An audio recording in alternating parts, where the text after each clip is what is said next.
દૂધમાં સાકર જેમ ભળી જવું એટલે શું? એવું કોઈ પણ ગુજરાતીને પૂછો અને જે ગુજરાતી તરફ આંગળી ફરે, આંખો ફરે અને ઠરે તે પારસી.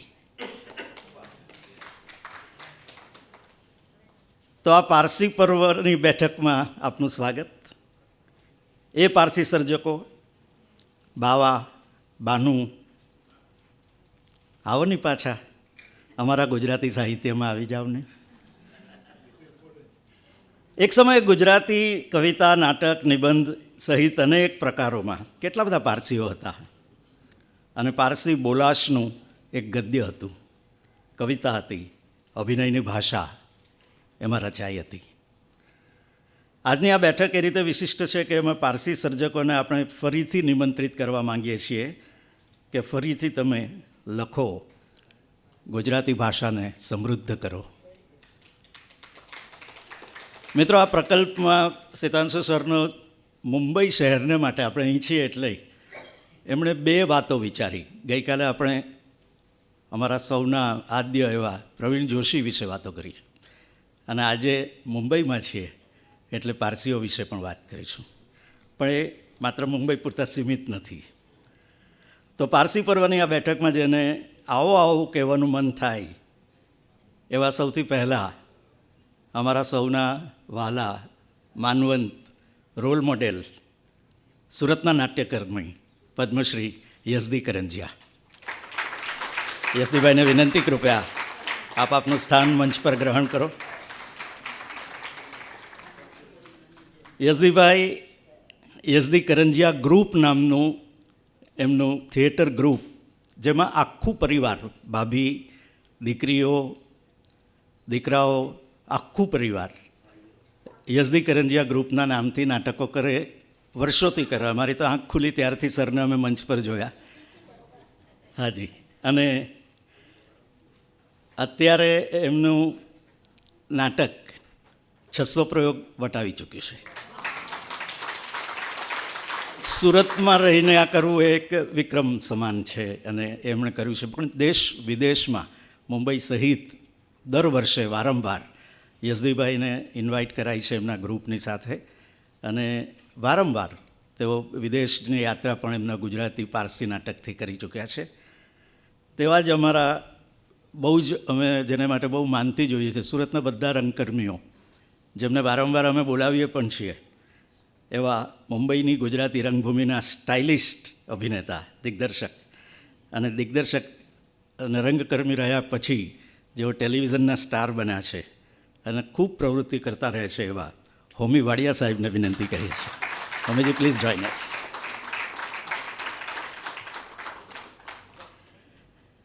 મુંબઈની પારસી રંગભૂમિ પર અભિનયના તીર જેમણે છોડતા રહ્યા છે તેવા મેડમ રોશન તીરંદાઝ આપણી સાથે છે. પ્લીઝ જોઈન અસ.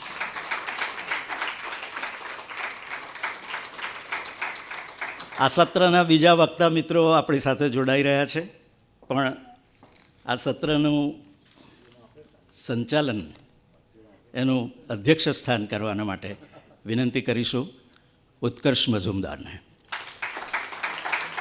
એ ઉત્કર્ષભાઈ કે જે હિન્દી નાટકોમાં સત્યદેવ દુબેની સાથે હતા અને સિતાંશુજીના આ માણસ મદ્રાસી લાગે છે જેવા નાટકની ભજવણીના કારણરૂપ પણ તેઓ હતા. ગુજરાતી નાટકોમાં તેઓ પછી આવ્યા અને ગાતા ગાતા રંગભૂમિ પર એમણે પોતાની જગ્યા બનાવી. તેઓ અભ્યાસી કોલમિસ્ટ પણ છે અને જૂની રંગભૂમિને જાગતી રાખવાનું કામ તેઓ સતત કરે છે એવા શ્રી ઉત્કર્ષ મઝુમદાર. ચારેયબેનને વિનંતી કરીશું આપણા વક્તાશ્રીઓને આ પુષ્પથી નવાજો. બેન, પારસી સત્રનું આકર્ષણ પણ પારસી નાટક જેટલું જ છે. આપણે એમની પાસેથી અપેક્ષાઓ રાખીએ છીએ અને જ્યારે ઉત્કર્ષભાઈ એનું અધ્યક્ષ સ્થાને હોય ત્યારે એ વધારે રસપ્રદ બનવાનું છે. ઉત્કર્ષ સર. હોમીભાઈ, પ્લીઝ એક્સેપ્ટ ઇટ.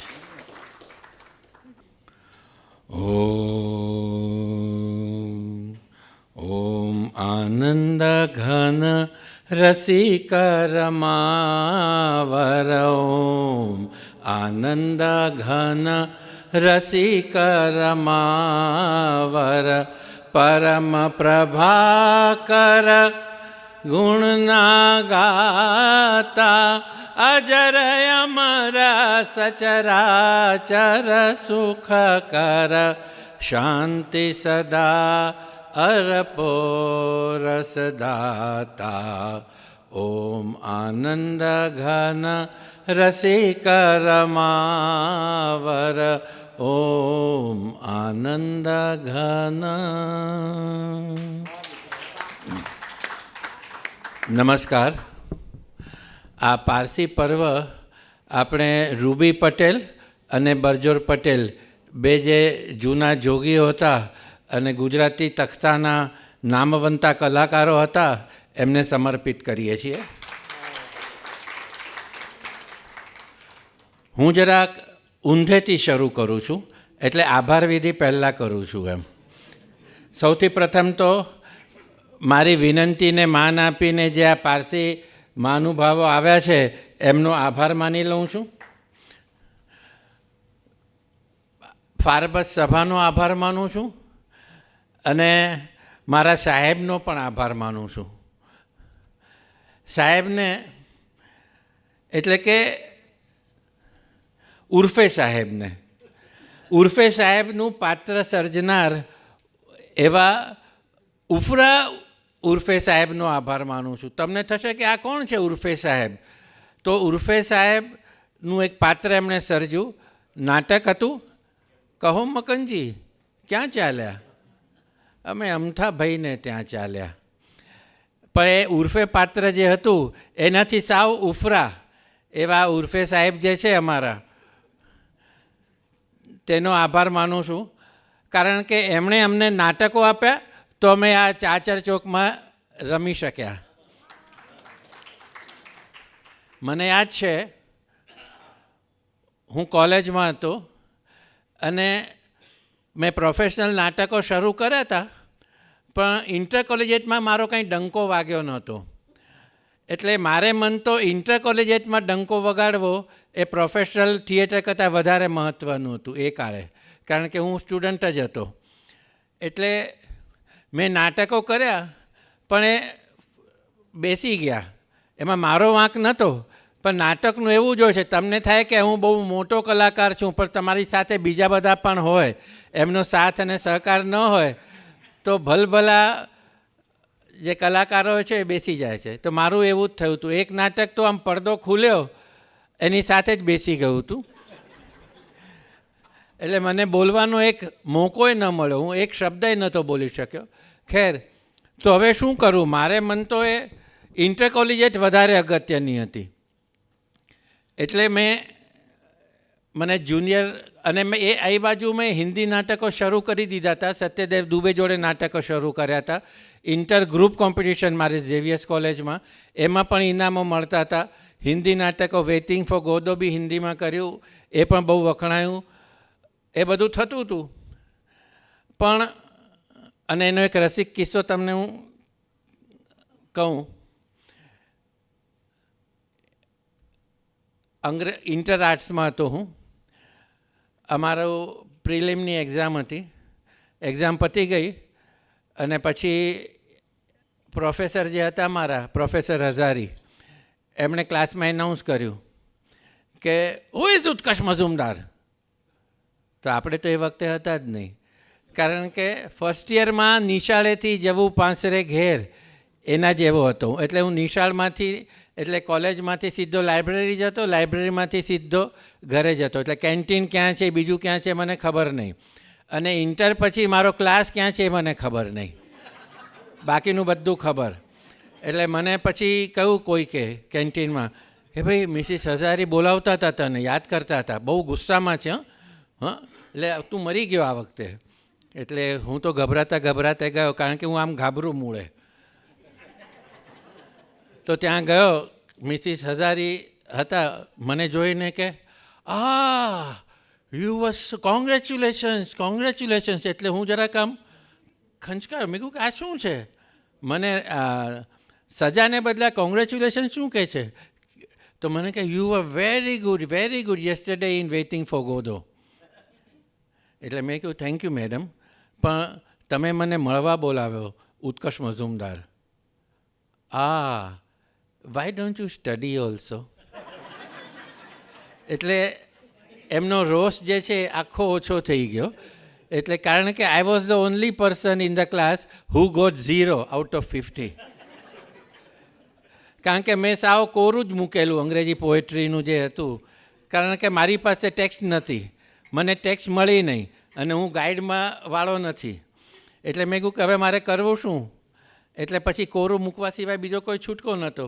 પણ હું નાટકને લીધે બચી ગયો અને જીવનમાં પણ નાટકને લીધે મેં ઘણું બધું પ્રાપ્ત કર્યું અને એની પણ કથા છે. એટલે મને જુનિયરમાં હતો ત્યારે એ લોકોએ મને ફોર્મ નહીં આપ્યું કે તમારી એટેન્ડન્સ ખૂટે છે, કારણ કે હું બધી જ પ્રવૃત્તિમાં સામેલ. મેં કહ્યું હવે શું કરું? કંઈ નહીં. અને પછી મેં જ્યારે નેક્સ્ટ યર ફોર્મ ભરવાનું આવે તો ક્લાર્ક મને કહે કે તમારે ફોર્મ સિનિયરનું ભરવાનું છે. મેં કહ્યું ના, મારે જુનિયરનું ભરવું છે. તો કે ના you can't repeat your junior, you have to go to senior. એટલે તમારી દાદાગીરી થોડી ચાલે એમાં. હા, મારે જુનિયર રિપીટ કરવું હોય તો તમે કોણ કહેનારા કે નહીં કરવાનું તમારે? તો મને કહે ના, then you will have to see the vice principal. હું કે ભલે. એટલે હું એમની પાસે ગયો તો મને કહે કે but young man, you know this 1 year will make a difference to your life. I said, precisely for that I want to repeat my junior. Because this 1 year will make a difference to my life. અને કારણ કે પછી મેં નક્કી કરેલું કે સિનિયરમાં આવીશ એટલે હું નાટક નહીં કરું, નહીંતર હું પાસ કેવી રીતે થાઉં. અને મોટે ઉપાય હું તો અંગ્રેજી સાહિત્ય, એન્ટાયર અંગ્રેજી સાહિત્ય સાથે BA કરતો હતો.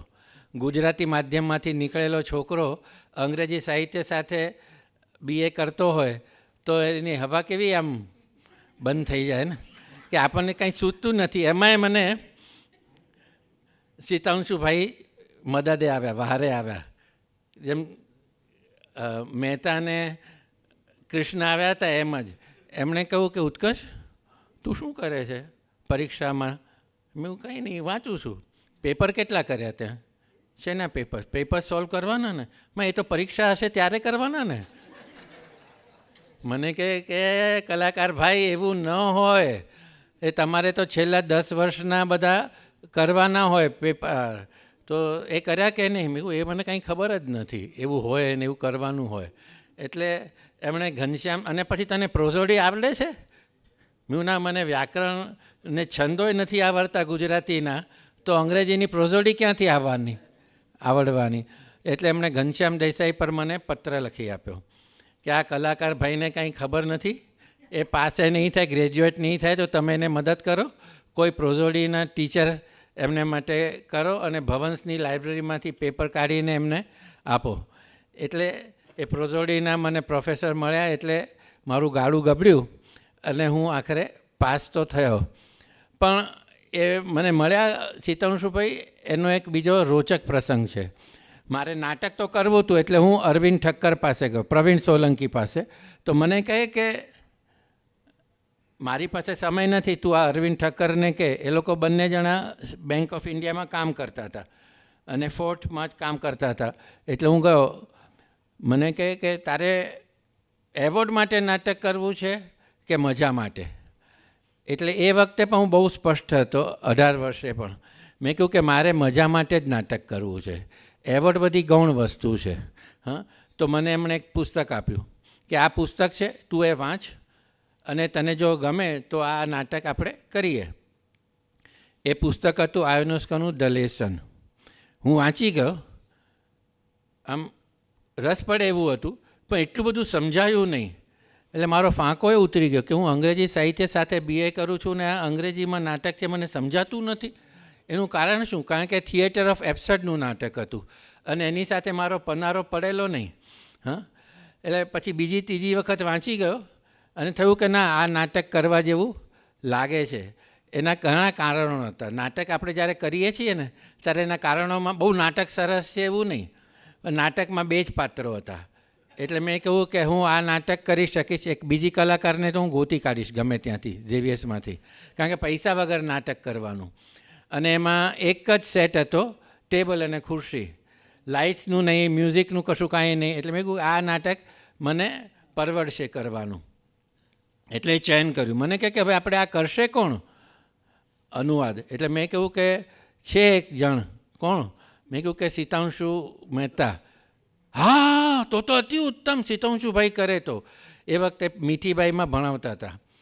અને હું સિતાંશુભાઈને કેવી રીતે ઓળખું? એ ઘરે આવી ગયા હતા, મારી મા એમને લઈ આવી હતી એમના સ્કૂલમાં કોઈ કાર્યક્રમ માટે.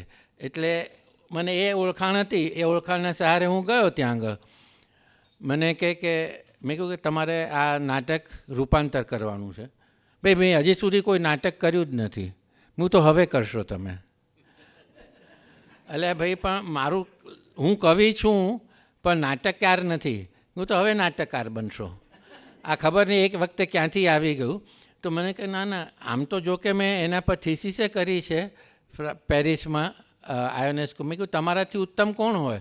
તો મને કહે તું બીજા પાસે કરાવ. એટલે મેં વિચાર્યું કે ભલે 3 જણા છે મારા ખ્યાલમાં, તમે કહું કોની પાસે જાઉં? મને કે હા બોલ બોલ કોણ છે? મેં કહ્યું એક એસવાય મહેતા છે, એક છે સિતાંશુ મહેતા, અને ત્રીજા છે સિતાંશુ યશશ્ચંદ્ર. આમાંથી કોની પાસે જાઉં? એટલે મેં કહ્યું કે સમય તમારો, સ્થળ તમારું અને બધું તમારું. એટલે હું એમને ઉર્ફે સાહેબ કહું છું કે સિતાંશુ ઉર્ફે એસવાય ઉર્ફે સિતાંશુ મહેતા. તે ઉર્ફે સાહેબે મને નાટક લખી આપ્યું. કેવી રીતે લખ્યું, શું થયું એની વાત આખી જુદી છે. પણ નાટકને લીધે મારો ડંકો વાગ્યો ઇન્ટર કોલેજિયેટમાં અને મારી અભિલાષા પૂરી થઈ. It became a landmark play in inter collegiate competition. પછી એમણે મને બીજા નાટકો આપ્યા. તો એ સાહેબનો મહિના પહેલાં ફોન આવ્યો. મને કહે કે સાહેબ જરા ટીખળી છે, એટલે મારા જેવાને પણ સાહેબ કે. એટલે મેં, અને આપણે એમાં કહેવા જઈએ ને કે મને સાહેબ ન કહો તો પછી કે ના હું તો મને જે ગમે છે એ જ કહીશ એમ.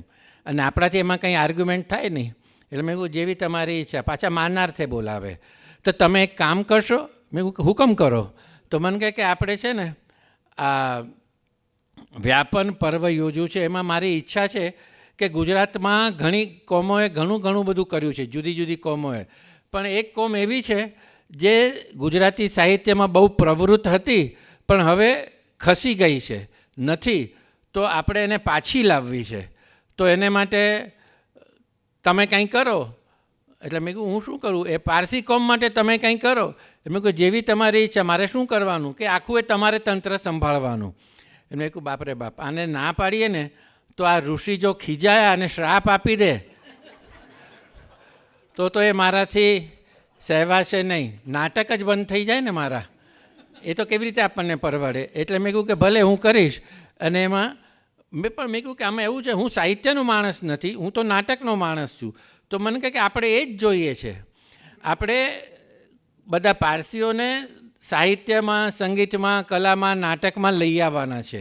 હા, પાછા લઈ આવવાના છે. એટલે આ તમારે આ કામ કરવાનું છે. મેં કહ્યું ભલે જેવી તમારી ઈચ્છા. એટલે આજે આ તમારી સમક્ષ હું ઉપસ્થિત થયો છું. હવે મારે છે ને અહીંયા જે કોલેજના નવયુવાનો છે, યુવતીઓ છે, એની જોડે થોડી પ્રશ્નોત્તરી કરવી છે. અને એમાં બીજા કોઈએ જવાબ આપવાના નથી.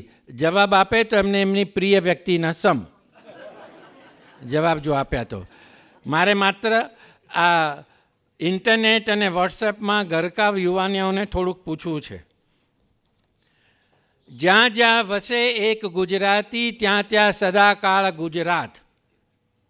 જ્યાં જ્યાં વસે એક ગુજરાતી ત્યાં ત્યાં સદાકાળ ગુજરાત. જ્યાં જ્યાં ગુજરાતી બોલાતી ત્યાં ત્યાં ગુર્જરીની મહોલાત. આ કાવ્યના કવિ કોણ? હા, ખબરદાર કહો છો મને? અચ્છા, કવિ ખબરદાર કહો છો. ધન્યવાદ. 100માંથી 100 માર્ક તમને. તો આ કવિ ખબરદાર મુખ્ય ધારાના કવિ હતા, ગુજરાતી સાહિત્યના મુખ્ય ધારાના કવિ હતા. અને 1941માં ગુજરાતી સાહિત્ય પરિષદના પ્રમુખ પણ બન્યા હતા. હવે એક બીજી પંક્તિ, તો આ તરફથી જવાબ આવે એવી અપેક્ષા. સગા દીઠા મેં શાહ આલમના ભીખ માંગતા શેરીએ. આ કોણે લખ્યું? સોપો. ગપ્પા તો મારો. ગપ્પાય નથી મારવા. આ બાજુવાળા સગા દીઠા મેં શાહ આલમના ભીખ માંગતા શેરીએ. નહીં, કશો વાંધો નહીં. આના રચયિતા હતા બહેરામજી મલબારી. હવે આ યંગસ્ટર્સને સીતાંશુભાઈ શેરો શાયરી બહુ ગમે કવિતા કરતા, એવું મારું અનુમાન છે. તમે પણ એવું માનતા હશો, હે ને? નહીં હશે તો એક તમને શેર સંભળાવું. તો આ શેર કોનો છે એ તમે મને જરા કહેજો. ચાંદ લપસી તો નથી પડ્યો, ચાંદ લપસી તો નથી પડ્યો અદી મારા ઘરમાં ચાંદની વરસાદમાં. આ શેરના રચયિતા કોણ? આ બમ્પર ઉપરથી, કશો વાંધો નહીં. અદી મિર્ઝા પારસી શાયર હતા. આ બધા મેઇન સ્ટ્રીમમાં લખતા હતા, ગુજરાતીમાં, મુખ્ય ધારામાં. હવે આ લોકોએ તો આ બધું લખ્યું, પણ મેં જેમ તમને કહ્યું કે હું સાહિત્યનો એટલો બધો નથી અભ્યાસી. તમને બીજા સવાલો પૂછું સાહિત્ય સિવાયના. એશિયાનું જૂનામાં જૂનું અખબાર કયું જે આજે પણ પ્રકાશિત થાય છે? યુવાનીયાઓ.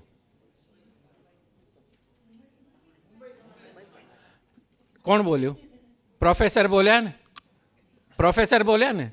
મેં ના પાડી હતી, પ્રોફેસરે બોલે. કારણ કે તમને તો ખબર છે, પણ જુવાનિયાઓને ખબર છે કે નહીં મારે એ જાણવું છે. જુવાન પ્રોફેસર છે? હા, સીતાંશુભાઈને છે ને બહુ લાગી આવ્યો એમના જુવાનિયાઓનું, એમના જુવાન પ્રોફેસરોનું, બધાનું, આ કલાકાર સિવાય હશે જેવા મારા નસીબ. તો મુંબઈ સમાચાર એની શરૂઆત 1 જુલાઈ 1822 થઈ હતી અને આજ સુધી પ્રકાશિત થયું છે. અને એના તંત્રી ને માલિક હતા ફરદુનજી મર્ઝબાન.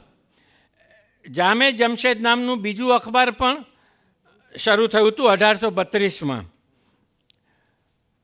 જમશેદજી પીટીટે કહેવતમાળા પુસ્તકના 2 ભાગો લખ્યા, 2 ભાગો, અને આજ સુધી એમના જેવો કહેવત સંગ્રહ બીજો બહાર પડ્યો નથી. કલકત્તામાંથી એક સામાયિક નીકળતું હતું જે 72 વર્ષ ચાલ્યું.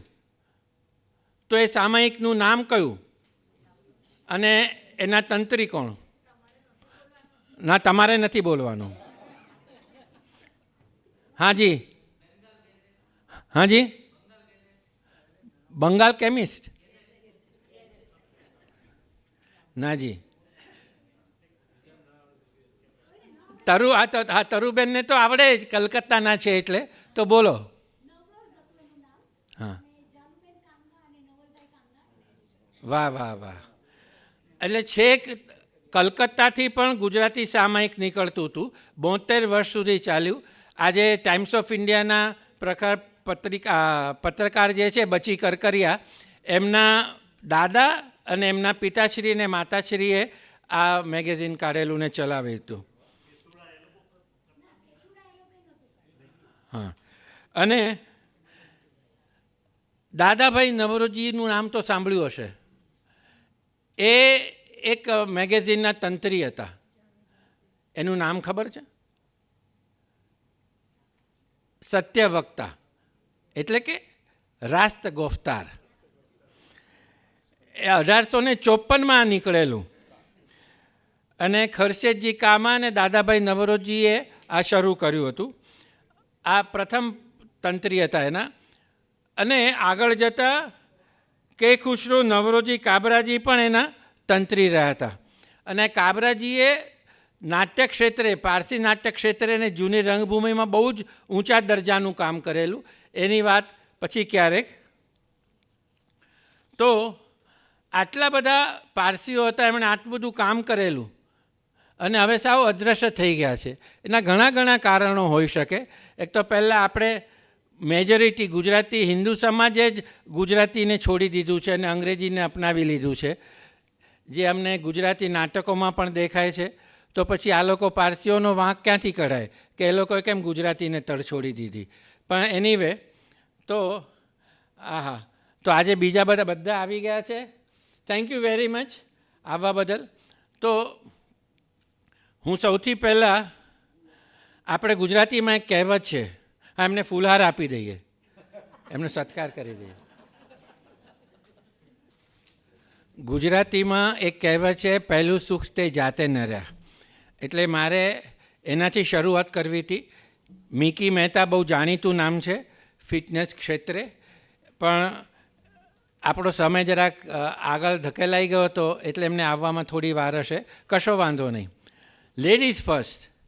રોશન તીરંદાજને હું કહું છું કે તેઓ પોતાની વાત રજૂ કરે. રોશન તીરંદાજે 2 મિનિટનો રોલ કરેલો મેરેજ પછી એવો સરસ ગયો કે કાંતિ મડિયા, ગિરેશ દેસાઈ, દિનયાર કોન્ટ્રાક્ટર એ બધા જોડે કામ કીધું એમણે.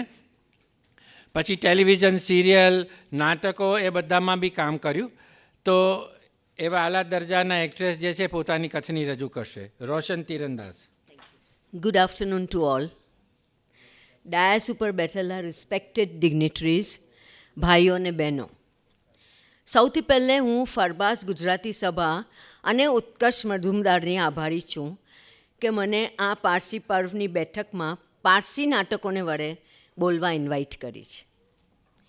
એક વખત એવો હતો કે પારસી નાટકો જૂના રંગભૂમિ પર તો ખરા જ, પણ મોડર્ન રંગભૂમિ ઉપર બી ખૂબ ભજવાતા હતા. Famous names like Adi Marzban, Dorab Mehta, Firoz Atiya, Ruby and Burjor Patel, Dinshaw Daji, Dolly and Bomi Dotiwala, Dinyar Contractor ને એવા બીજા ઘણા કલાકારો. એ લોકોએ પારસી થિયેટરને મોડર્નાઇઝ કર્યું ને તેને કન્ટેમ્પરરી થિયેટરમાં સામેલ બી કીધું. નવા જનરેશનના કલાકારોને એ લોકોએ ટ્રેન કરવાનું બી શરૂ કરી નાખ્યું. અગાઉ તો દર રવિવારે બધા મસ્ત આમ તૈયાર થઈને પારસી નાટકો જોવા જતા હતા. પારસી નાટકો એટલે ઓડિયન્સમાં બહુ જ પોપ્યુલર થઈ ગયેલા હતા, કારણ કે એના ફક્ત 3 કારણો હતા: હસવાનું, હસવાનું ને ખૂબ હસવાનું. એક નાનો એક્ઝામ્પલ આપું જ. આપણા પારસી નાટકોમાં એમ કહેવાય કે થોડું વેજ, થોડું નોનવેજ ચાલે હવે જો હસવાને વાસ્તે. એક નાનો એક્ઝામ્પલ આપું જ. અમે આ જોક અમારા એક નાટકમાં લીધો હતો કે ઘરમાં ધોબી આવે છે તે મોટેથી બૂમ મારે છે, બાઈ ધોબી આયા. તો બાઈ બેડરૂમમાં હતા, તે કહે છે કે ધોબી બેઠો તુમ, હમ કપડા નિકાલ કે આતા હૈ. પણ હવે ધીરે ધીરે this art is also dying. એના ઘણા કારણો છે. ગુજરાતી નાટકોમાં બી ઓડિયન્સ ઓછું આવવા લાગેલું છે, તો પછી પારસી નાટકોમાં તો ઓછું થાય જ જાય ને. પારસી કોમની વસ્તી બહુ ઓછી થતી ચાલી. Very soon will be cold the endangered species like the tigers. હવે નવા રાઇટર્સ નથી મળતા. નાટક કરવા હોય તો એ જ જૂના નાટકો ફરી થોડું એડ કરો, થોડું માઇનસ કરો કરીને પરફોર્મ કરવા પડે છે, બધા જુદા નામે. કોઈક વાર વી ફીલ કે ધ ઓડિયન્સ ફીલ્સ કે બેસીએ ને નાટક ચાલુ થાય તો અરે આ તો જોયેલું નાટક છે, નામ બદલીને પરફોર્મ કીધું, તો વી ઓલ્સો ફીલ બેડ. બીજું, હવે રાઇટર્સ નથી મળતા. નાટક કરવા હોય તો એ જ જૂના નાટકો પરફોર્મ મેં કહ્યું તેમ, ને એ લોકો બધા ગુજરાતીમાં લખે. હવે ઓડિયન્સને કાંઈ નવું જોઈએ છે. થર્ડ પોઈન્ટ, પહેલે એવું હતું કે કલાકારો 10 થી 5 જોબ કે કંઈ ધંધો એ પર જઈને પછી રિહર્સલ કરવા આવતા હતા. સન્ડે પર શો કરે. પણ હવે એક્ટિંગ ફૂલ ટાઈમ જોબ થઈ ગયેલું છે. વળી ટીવી સિરિયલ્સ ને ઓટીટી પ્લેટફોર્મ્સ વધતા ગયા હોવાથી નાટકમાં કોઈને વસ્તે ટાઈમ નથી. હવે નાટક પ્રોડ્યુસ કરવાનું બી ઘણું જ એક્સપેન્સિવ થઈ ગયું છે. એક માણસને પોતાને અલોન પોતાના શોલ્ડર્સ પર નાટક પ્રોડ્યુસ કરવું હોય એ બહુ જ ડિફિકલ્ટ છે. હા, કોઈ સ્પોન્સર મળી ગયો તો ઠીક છે, 4 થી 5 શોઝ થાય, પણ પછી શું? પછી બીજા શોઝના વસ્તે બીજો સ્પોન્સર શોધો, એ નવી મહેનત. હવે જે લોકો પારસી નાટકમાં કામ કરતા હતા, ગુજરાતીમાં લખતા હતા, એ લોકોના બચ્ચાઓ હવે ગુજરાતી બોલતા બી નથી ને લખતા બી નથી, એટલે એ લોકોએ તે બી છોડી દીધેલું છે. જે લોકો પારસી નાટકમાં કામ કરતા હતા, એ લોકોના બચ્ચાઓ હવે ઇંગ્લિશ નાટકોમાં ચાલી ગયેલા છે. રીઝન બિંગ કે તેમાં પૈસા વધારે મળે, માઇલેજ મળે ને પ્રેસ્ટીજ વધારે મળે, જે ગુજરાતીમાં મળતું નથી.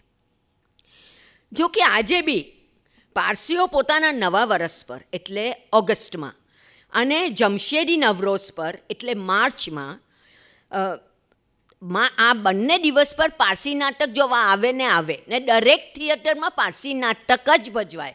ત્યાં ગુજરાતીઓને નથી એડમિશન, ખાલી પારસીઓને જ તે ડેટ મળે. હું અને મારો હસબન્ડ દિન્યાર તીરંદાઝ ઘણા વર્ષોથી થિયેટરમાં એક્ટિવ છીએ. દૂરદર્શનમાં પહેલે આવો મારી સાથે માં નલ્લા નલ્લા સ્કિટ્સ કરતા હતા, પછી મોજ મજા થયું, તેમાં આપણે નલ્લા નલ્લા પ્લેસ કરતા થયા.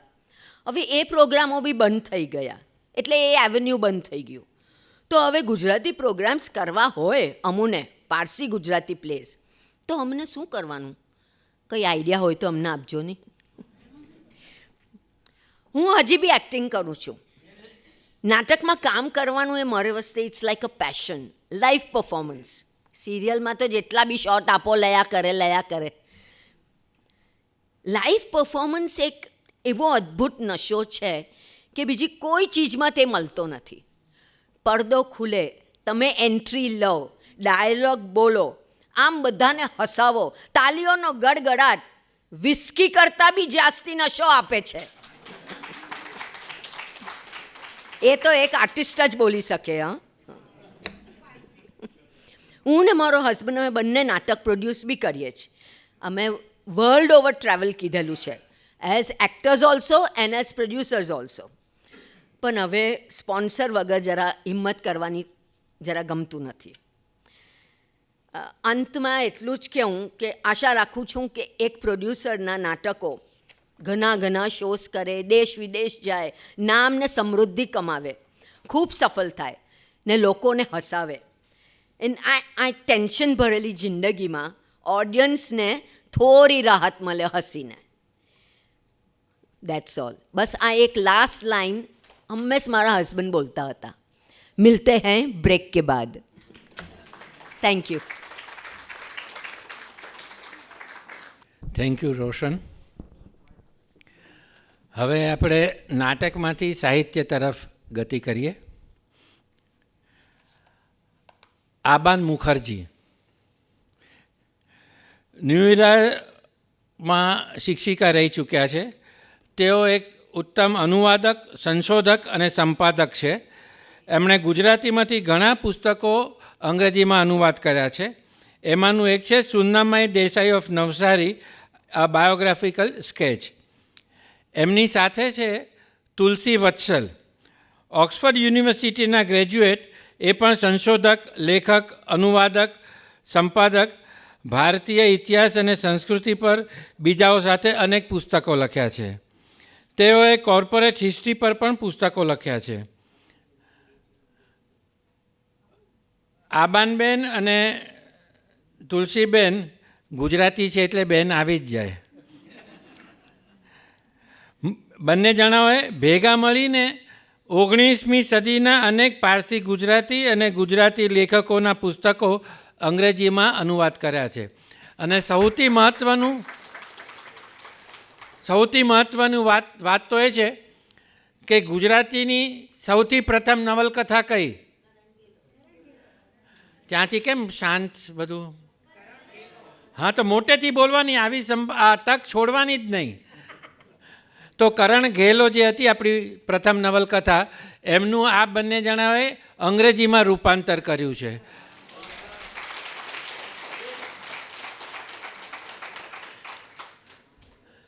અને તુલસીબેન તો નંદકુમારના granddaughter, great granddaughter છે, એમનું પણ બહુ માન. આ નવલકથાના લેખક દેવશંકર મહેતાના ગ્રેટ ગ્રાન્ડ ડોટર છે. એમણે the last Rajput king of ગુજરાતના નામે આનું અનુવાદ કરેલો, અને કોઈ કાચી પાકી નહીં, આમ એકદમ પાકી પ્રકાશન સંસ્થા પેંગવીને 215માં એનું પ્રકાશન કરેલું. તો એવા એ બંને જણને હું આમંત્રિત કરું છું કે પોતાના અનુભવો એ આપણને જણાવે. Thank you ji. Forbes Gujarati Sabha અને ભવન્સ કલ્ચરલ સેન્ટર તરફથી અમને અહીં આવવાનું નિમંત્રણ અપાયું છે, તે બદલ અમે તેમના આભારી છીએ. હવે માનનીય ઉત્કર્ષભાઈ અને રસિક શ્રોતાઓ, આજે તમારી સામે ઊભા રહેતા તુલસીબેન અને મને ખૂબ જ આનંદ થાય છે. મારી નજર સામે સ્વર્ગસ્થ ઘનશ્યામભાઈ દેસાઈનો ચહેરો તરી આવે છે. ભારતીય વિદ્યાભવનના ગુજરાતી સામયિક નવનીત સમર્પણનું તંત્રીપદ સ્વીકારતા પહેલાં તેઓ મારી ન્યૂ ઇરા શાળામાં ગુજરાતી ભણાવતા હતા. એમણે જે રસથી અમને ગુજરાતી સાહિત્યનો સ્વાદ ચખાડ્યો છે, તેને લીધે જ મારું ગુજરાતી ભાષા તરફનું આકર્ષણ વધ્યું છે. પણ કોલેજ છોડ્યા પછીના 20 વર્ષના ગાળામાં ગુજરાતી સાથેનો મારો નાતો ધીમે ધીમે ક્ષીણ થતો ગયો. એને ફરી મજબૂત બનાવવાનું કારણ તુલસીબેનનો ગુજરાતી પુસ્તકો સાથે બેસીને વાંચવાનો આગ્રહ હતું. 1996થી આજ સુધી અમે ઘણા ગુજરાતી પુસ્તકો સાનંદથી વાંચ્યા છે અને ગુજરાતી ભાષાનો આસ્વાદ ફરી ચાખ્યો છે. આને લીધે અમને જુદી જુદી ગુજરાતી કોમના લેખકોની કૃતિઓનો અનુવાદ કરવાની ઈચ્છા જાગી. Although 19th century Parsis, both men and women, were prolific writers of poetry, novels, and plays, their contribution has been consistently underplayed. Gujarati scholars have dismissed Parsi Gujarati as a debased dialect of Gujarati. As late as 1967, Kanhaialal Munshi, a leading novelist and critic, in his book Gujarat and its Literature from Early Times to 1852, described the language as an inaccurate variety of Gujarati. And in the foreword to the book, Mahatma Gandhi was scathing. It is unfortunate that there is Parsi Gujarati. It is confined to novels and stories of the shilling shocker style. They are meant merely for passing the idle hour. The language is tortured out of shape. આવા અભિપ્રાયોને લીધે પારસીઓનું ગુજરાતી સાહિત્ય ક્ષેત્રેનું પ્રદાન ઘણે અંશે ભૂસાઈ અને ભૂલાઈ ગયું છે અને આ સાહિત્યની અવગણના થઈ છે. આ અન્યાયને દૂર કરવા માટે અમે પ્રેરાયા. 19મી સદીમાં પારસી લેખકોએ ગુજરાતીમાં નાટકો, નવલકથાઓ, કવિતાઓ, તવારીખો, પ્રવાસ વર્ણનો, નિબંધો, શબ્દકોશો વગેરે બહાર પાડ્યા હતા અને ગુજરાતી માસિકોમાં તેમના લેખો હોંશથી વંચાતા હતા. પારસી લેખકોએ ગુજરાતીમાં ઘણા પ્રવાસ વર્ણન લખ્યા છે. આજે અમે કાવસજી દિનશાજી કેયાસના કૃત ઈરાનમાં મુસાફરીમાંથી થોડું વાંચી સંભળાવશું. કેયાસનાએ 1878માં ઈરાનની મુસાફરી કરેલી અને ત્યાંના ઝરથોસ્તી વતનીઓ સાથે ભારતીય પારસી સમાજની સરખામણી કરેલી. હવે તુલસીબેન અમારા કરેલા અનુવાદમાંથી એક અવતરણ વાંચી સંભળાવશે. Parsi Iranians are strictly forbidden to ride horses in public. So when they need to travel, they do so on donkeys or mules. If they happen to pass a Muslim on the way, they quickly dismount and bow down in salutation before going on their way. If they are caught riding a horse, they are ordered to dismount, and if they fail to do so, they are pulled down forcibly and beaten up. Because they ride horses so infrequently, their horsemanship is inferior to that of the Muslims, but it is far superior to that of Indian Parsis. Thanks to their unhealthy constitutions and fear of horses, the only thing Indian Parsis know how to do well is to ride in carriages. This is something even a child can do. But to control a galloping horse requires skill and courage. Parsi men have at least some idea about the correct manner of getting into a horse carriage, but their wives don't even know that much. They make a big fuss, calling out helplessly, "Shola, bring me a stool. Dhola, give me a hand." But praise be, Irani women are as intrepid as their husbands, capable of saddling their own horse, donkey, or mule. They leap up to sit astride their animal and ride for miles without fear of stumbling or falling. If, God forbid, the animal is injured on the road, they dismount and, leading it by the reins, walk for miles without complaint. But if Indian Parsi women are sometimes obliged to walk a few steps, they immediately soak their feet in hot water. Be that as it may, the time has now come for these women to stop wallowing in idleness and follow the example of their Iranian sisters, which will make them stronger and braver. Parsi લેખકોએ 19મી સદીમાં ઘણી નવલકથાઓ પણ ગુજરાતીમાં લખી છે. દાદી એદલજી તારાપોરવાળા કૃત દુઃખી દાદીબા અથવા પરીનનો પસ્તાવો નવી ઢબની સામાજિક નવલકથાઓમાંની એક છે. આ સાચી હકીકત પરથી રચાયેલી ગુજરાતી ભાષાની પહેલી સંસારી નવલકથા ગણાય છે. આ નવલકથાના અનુવાદમાંથી અમે તમને થોડું વાંચી સંભળાવશું. This is a conversation between the heroine Pareen and her parents, in which she fights for her right to choose her own husband. Pareen wondered why her parents suddenly summoned her into the drawing room. "Come, Pareen dear, come and sit next to me," Darasha smiled. Pleasantly surprised, Pareen sat down beside her mother. "Now, dear, listen carefully to what we have to say," Meherbai said, stroking her daughter's back. "What we want is only for your own good." Pareen's heart skipped a beat. What new surprises were about to be sprung on her? Her eyes filled with fearful tears. "Pareen dear, we have received an offer of marriage for you." "An offer?" Pareen said, startled. "But you are well aware of my feelings, Babaji."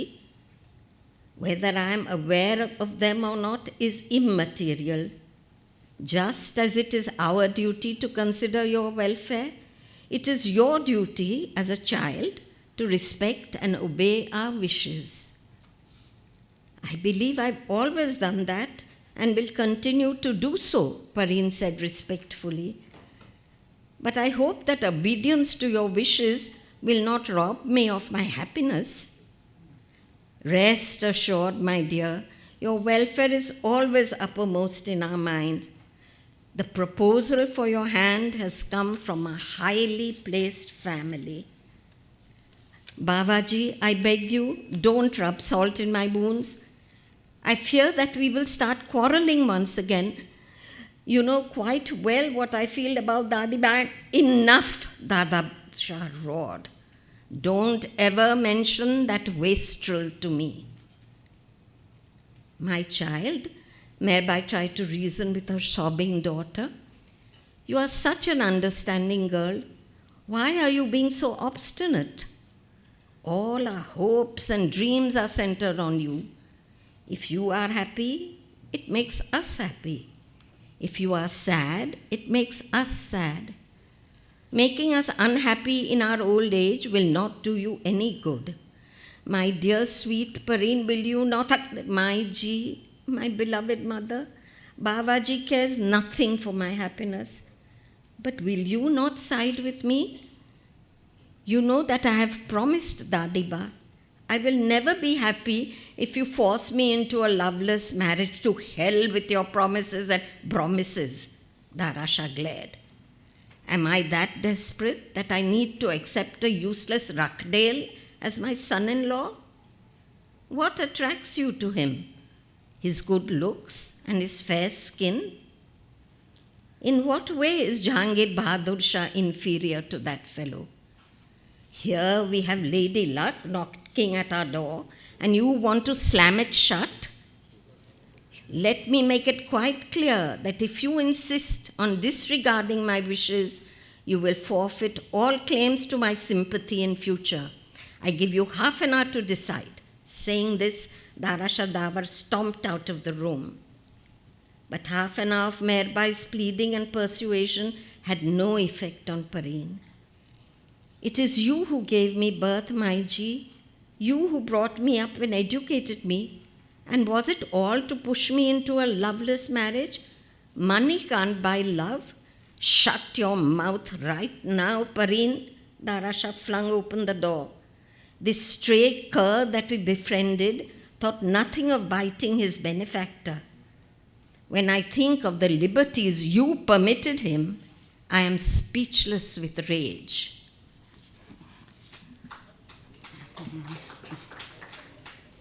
અનુવાદક તરીકે અમને જાણવા મળ્યું કે એક ભાષામાંથી બીજી ભાષામાં કૃતિનું રૂપાંતર કરવું એટલું સહેલું નથી. ઘણીવાર સરળ ભાષાના એક શબ્દ પાછળ અમને ઘણો સમય ગાળવો પડ્યો છે.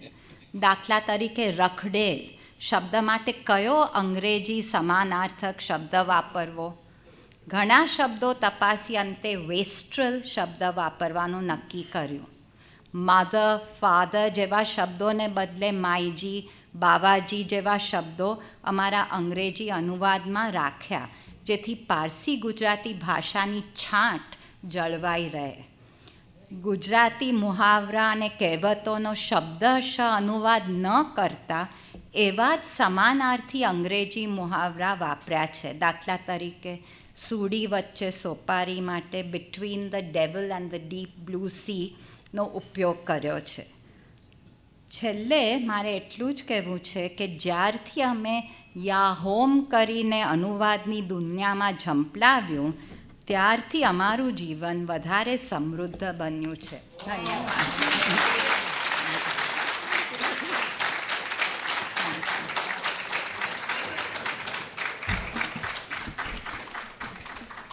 આબાનબેન અને તુલસીબેન, આપનો ઘણો ઘણો આભાર. અને તમે જેમ કહ્યું ને કે યાહોમ કરીને પડ્યા તો ફતેહ મળી, એ મારે આ નવયુવાનોને કહેવું છે કે કોઈ પણ વાતથી ડરતા નહીં. તમે જે મનમાં ઠાની લો તે કરો, કારણ કે તમને સફળતા મળવાની છે, મળવાની છે, મળવાની છે. બસ ડર્યા વગર આગળ વધતો. ધન્યવાદ. હવે પાછા સાહિત્યમાંથી નાટક તરફ આવીએ છીએ. સિતાંશુભાઈએ પહેલું નાટક લખ્યું ધ લેસન, એના પછી INTએ એમની પાસે એક બીજું નાટક લખાવડાવ્યું વૈરી કરીને. અને એમાં લેસનના ડિરેક્ટર અરવિંદ ઠક્કર હતા. અને એમણે શું કર્યું કે કલાકારો કોને લેવા, તો ઇન્ટર કોલેજિયેટમાં જે બધા આવ્યા હતા અને ઇનામો જીતી ગયા હતા એ બધા કલાકારોને એમાં એક્સ્ટ્રા કર્યા અને એમાં એમને લીધા. કમનસીબે મેં આગળ જેમ કહું કે નક્કી કરેલું કે હું સિનિયરમાં આવીશ એટલે નાટક નહીં કર્યું, એટલે હું એ નાટક કરવાથી વંચિત રહી ગયો. એમાં લોસ વોઝ માઇન. તો એમાં એક કલાકાર હતો હોમી વાડિયા. આજે તો બહુ જાણીતું નામ છે ગુજરાતી, હિન્દી ફિલ્મ ક્ષેત્રે, નાટક ક્ષેત્રે, ટીવી ક્ષેત્રે. અને ગુજરાતી તખ્તા પર બહુ ઓછા સ્ટાઇલિશ કલાકારો છે કે જેમને આમ સ્ટેજ પર જોવા એક અનેરો લાવો છે. એમને આમ હરતા ફરતા જોઈને આપણું આમ દિલ તરબતર થઈ જાય. તો એવા હોમીને હું કહું કે આવે અને પોતાની કથની રજૂ કરે. થેન્ક યુ હોની. આવો. થોડો ઓવર બોલી ગયો કે જોવાનો લાવો છે એ બધું. 1971. ના ના, મારી જન્મ તારીખ નથી. 1971માં હું જૈન કોલેજમાં એન્ટર થયો અને એ ટાઈમે નાટક શું છે એ મને ખબર જ નહોતી. એટલે પારસી લોકોના નાટક થાય તો કાં જવાનો છે, પછી પપેટા પર ઈડું ખાવાનું છે ને આપણે આવું બધું બોલતા હતા. ને મારી ભાષા પણ એવી જ હતી કે સફેદ ઈડું ટર બટર નર છે કે માડો ખોડાને ખબર. એટલે આ મારી ભાષા હતી, એટલે મારા ઉચ્ચારો પણ એવા જ હતા. પછી 71માં જ્યારે કોલેજ ગયો ત્યારે નોર્મલી સન્ડેઝ પર શોઝ થતા. ત્યાં જૈન કોલેજમાં એક સ્ટેજ હતું જ્યાં આઈએનટીના ઘણા બધા નાટકો થતા. તો સાંજે અમે બેઠા હતા પગથિયા પર, સડનલી ગાડીઓ આવવા લાગી અને બધા કપડાં પહેરીને લેડીઝ એકદમ ફેશનેબલ. મેં કોઈ એ કિડર થાય એ લોકો. એટલે મારી સાચે મારું હું આ રીતે જ બોલતો હતો, કિડર છે એ લોકો. બોલતે ઈડર નાટક હે, એ નાટક ક્યાં હે? પછી મેં અંદર જોયું તો લોકો પૈસા આપતા હતા અને પેલો ટિકિટ કાપીને આપે. કે મેં કહું નાટક જોવા માટે લોકો પૈસા આપે? વેરી સરપ્રાઇઝિંગ યાર. પછી અચાનક લોકો દોડવા માંડ્યા બેક સ્ટેજ પર પાછળ. તો ત્યાં એક અમારા એક બહુ દિગ્ગજ એક્ટર ડિરેક્ટર હતા, પ્રવીણ જોશી. અને સાચું કહું ને તો એમને જે કીધું ને કે હોમીની ચાલવાની સ્ટાઇલ, મેં ફૂલ એમની કોપી કરેલી. અને મેં જોયું લોકો ભાગતા હતા અને ઓટોગ્રાફ લેતા હતા. મેં કહું નાટક મેં લોકો ऑटोग्राफ भी लेते हैं? मैंने कहा हाँ बस. तो मारे पर नाटक करવું છે. તો બોલે કે એ બાવા પહેલાં તેરા લેંગ્વેજ સુધાર, બાદ મેં બાત કર. એટલે પછી જેને મેં પછી સ્ટેજની પાછળ જઈને મેં નાટક જોયું આખું. સંતુ રંગીલી નામનું નાટક હતું. અને આઈ વોઝ સો ઇમ્પ્રેસ. સરિતાબેન માઇન્ડ બ્લોઈંગ એક્ટ્રેસ.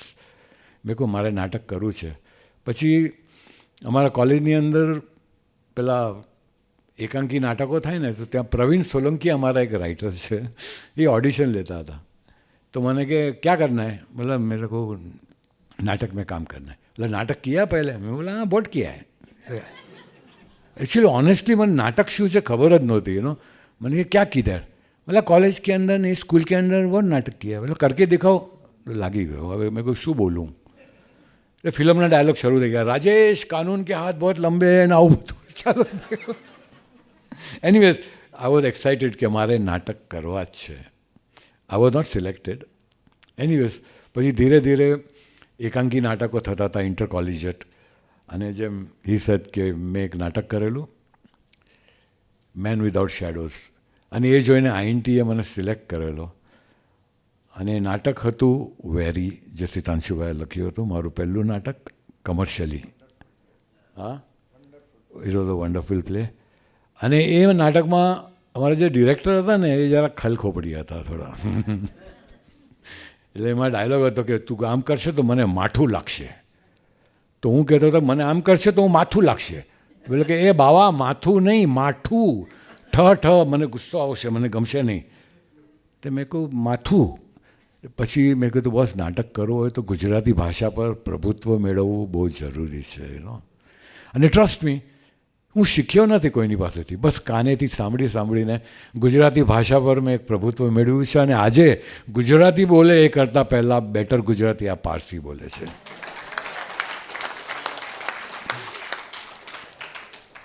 અને પછી તો શું થયું, આ વેરી થઈ ગયું ને. વેરી પછી પ્રવીણભાઈએ મને એમના નાટકમાં લીધો, મોગરાના સાપ. ત્યાં વિલન હતો.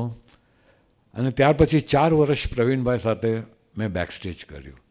આઈ too help him, assistant, music વગાડતો, લાઇટ ઓપરેટ કરતો. અને એ શીખવા મને એટલું બધું મળ્યું કે આગળ જઈને જ્યારે મેં ડિરેક્શન શરૂ કર્યું ત્યારે એ બધી વસ્તુઓ મને કામ લાગી. અને પ્રવીણભાઈને ચાલવાની સ્ટાઇલ હું પણ કરતો. લોકો કહેતા એ તું તો પ્રવીણભાઈને કોપી કરે છે. મેં કહું ભલે કોપી, આપણા ગુરુ છે. ઘણા નાટકો કર્યા. શૈલેષ દવે એક દિગ્ગજ ડિરેક્ટર હતા, એક્ટર પણ હતા, રાઇટર પણ હતા. એમનું એક નાટક કરેલું મેં, ઓળખાણ નામનું, સમવેર આઈ થિંક 88માં. ત્યાર સુધીમાં એક મારું સ્ટેન્ડર્ડ બની ગયેલું કે ગુજરાતી આ પારસીને બોલતા આવડે છે. એમાં એક સીન હતો, એક ફેમિલી છે, ઓળખાણમાં 2 ફેમિલીઝ છે. હવે 2માંથી એક ટેરરિસ્ટ છે. હવે 2 ફેમિલીઓ રમતા રમતા સડનલી મ્યુઝિક ચેન્જ થાય, મારી એન્ટ્રી થાય અને આઈ કમેન્ટ છે કે આ બધામાંથી કોઈક એકને મારે અરેસ્ટ કરીને જન્મારાની જેલ ભેગા કરવાનું છે એમ કહીશ તો માનશે કોણ? RAW, RAW. Research and Analysis Wing of the Government of India, the supreme body of counterintelligence, RAW. RAW એટલે આંતરિક અને આંતરરાષ્ટ્રીય સલામતી માટે રાખેલી સંસ્થા RAW. અને જ્યારે એ લોકોને ખબર પડશે કે આ RAWમાંથી આવેલો માણસ કોઈકને એકને અરેસ્ટ કરવાનો છે તો they will not believe it. એટલે આ ટાઈપનો એક ડાયલોગ હતો. એન્ડ બિલીવ મી, એ નાટક એટલું સુંદર હતું. પછી નાટકો હું કરતો ગયો. પછી I started my own production ગુજરાતીમાં. મેં પારસી નાટકો ઓનેસ્ટલી મને ઉત્કર્ષે કીધું ને પારસી નાટકો કર્યા છે. મેં કહું આમ એકચ્યુઅલી પારસી લોકો સાથે કામ કર્યું છે, જેમ બરજોર પટેલ, દિનિયાર કોન્ટ્રાક્ટર. મને ડિરેક્ટર બનાવવામાં દિનિયારનો બહુ મોટો હાથ હતો. એને મને ડિરેક્ટર બનાવેલો કે ચાલ દીકરા તું કર ડાયરેક્ટ, હું ઊભો છું તારા માટે. અને ત્યારે કંઈક બરજોર પટેલ પ્રોડક્શનમાં એક પ્લે મેં ડિરેક્ટ કરેલું, 13મી જાન્યુઆરી હિસાબ ચૂકતે. That was long time back. Suspense એટલે પછી મારી છાપ પડી ગઈ કે આ સસ્પેન્સવાળો જ માણસ છે, એટલે બધું સસ્પેન્સ જ કર્યા કરે. એની પછી મેં સોશિયલ નાટકો પણ કર્યા, બટ સ્પષ્ટ ગુજરાતીમાં. અને એવું નથી કે મને પારસી ભાષા, આજે પણ મારા ફેમિલી સાથે બેસું તો આ જ થાય, કાં જઈશ, આવે જ તું, આવવાનો છે. એ છે આવે જ નહીં, આવે જ કે હા, હું તો માથાનો દુખાવો નહીં કરની. એટલે શરૂઆત મારી સિતાંશુભાઈથી થઈ અને પછી હું સિરિયલ લાઇનમાં પડી ગયો. એ જરા ગડબડ થઈ ગઈ 2011થી. સિરિયલો ડિરેક્ટ કરી, પ્રોડ્યુસ કરી અને નાટક મેં અત્યાર સુધી 2011 પછી કર્યા જ નથી. એનું દુઃખ છે મને. અને અત્યારે હું એક નાટક કરવા જઈ રહ્યો છું. Let's hope we do it. Thank you very much. Thank you. Mickey Mehta પણ આવી ગયા છે. તો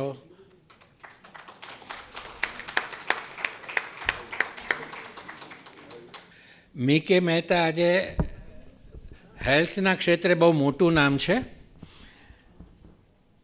અને માર્શલ આર્ટ્સમાં એ બ્લેક બેલ્ટ છે. એમણે શરૂઆત હેલ્થ ક્લબના મેનેજર તરીકે કરેલી, પણ ધીરે ધીરે આગળ વધતા યોગ શિક્ષક બની ગયા, સ્વાસ્થ્ય ફિટનેસના કોચ છે, સર્વગ્રાહી સારવારના અગ્રણી છે, ફિટ ઇન્ડિયા મૂવમેન્ટના એમ્બેસેડર છે અને એમણે ઘણા પુસ્તકો પણ પ્રગટ કર્યા છે. સ્વાસ્થ્ય અને આરોગ્ય નામનું ગર્ભવતી અને તાજેતરમાં માતા બનેલી સ્ત્રીઓ માટેનું પુસ્તક પણ પ્રગટ થયું છે.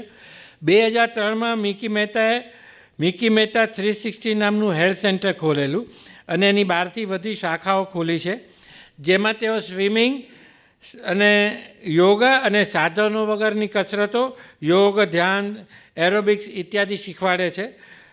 વરિષ્ઠ નાગરિકો માટે સ્વાસ્થ્યના ખાસ અભ્યાસક્રમો પણ બનાવ્યા છે. એવા પારસી મિકી મહેતાને આપણે ગુજરાતીમાં સાંભળીએ. Mickey Mehta, thank you. અને આ તમને કહી દઉં, હું આમને ઓળખતો નહોતો, મળ્યો નહોતો. મને સિતાંશુભાઈએ કહ્યું કે ભાઈ આને માટે આપણે બધાને ભેગા કરવાના છે. તો હું સાઉથ મુંબઈમાં PDP કરીને એક ત્યાં હું ગયો. ત્યાં મેં એક વ્યક્તિને જોઈ. મેં કહ્યું કે આ વ્યક્તિને આપણે કહી શકીએ જો એ ગુજરાતીમાં બોલતો હોય તો કે ભાઈ તો આ ફાર્મર્સના કાર્યક્રમમાં આવશે. અને મિકી મહેતા હતા. હું એમને જઈને મળ્યો ક્ષોભ વગર. મેં એમને કહ્યું અને મેં કહ્યું તમે આવશો, ગુજરાતીમાં બોલો છો? કે આ હું બોલું છું, પારસી જ છું, ગુજરાતીમાં તો બોલું જ ને. અને તમે આમાં આવશો? તો કે ચોક્કસ આવીશ. હા, તો એ મારી એક વિનંતીને માન આપીને આવી ગયા, એને માટે આભારી છું. અને મને કહ્યું કે મને ગુજરાતી ભાવનું બી બહુ ભાવે છે.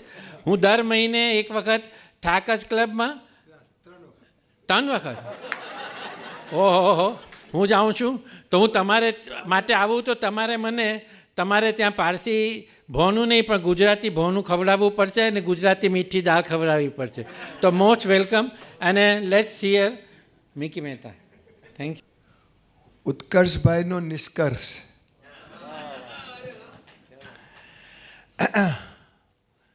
બધાને બહુ પ્રેમ તમારો આભાર. ને આ ઈશ્વરનો એક ઉપહાર છે કે આપણે મળ્યા. એક સંજોગ કહીએ આપણે કે ઉપહાર કહીએ કે ભેટ કહીએ, એનો મતલબ એ જ જાણે કે આ બધું ચીજો શું કામ થાય છે. એનો એક વિસ્મયપૂર્વક રહસ્ય છે કે આ બધી વસ્તુઓ કેમ થતી હોય છે, આ બધા સંજોગો કેમ બનતા હોય. આપણે બાળકની દૃષ્ટિથી જો આપણે આ જગતને જોઈએ બાળકની દૃષ્ટિથી, તો આ બધી ચીજ આપણને અજીબ લાગે. ને જેટલું તમને વિસ્મયનો ભાવ પ્રકટ થાય એટલા જ ચમત્કાર વધતા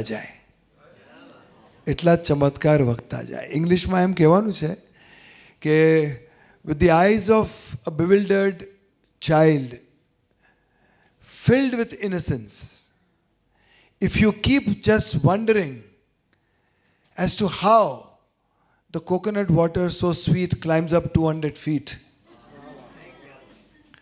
how is the rose so red, how do the fruits smell so good and flowers are fragrant too, and much more. એટલે કહેવાનો મતલબ એમ છે કે આપણે સ્વાસ્થ્યની એક પરિભાષા છે. કદાચ તમે પહેલાં સમજી ના હોય કે સ્વાસ્થ્યની એક પરિભાષા છે સ્વયં મેં સ્થિત.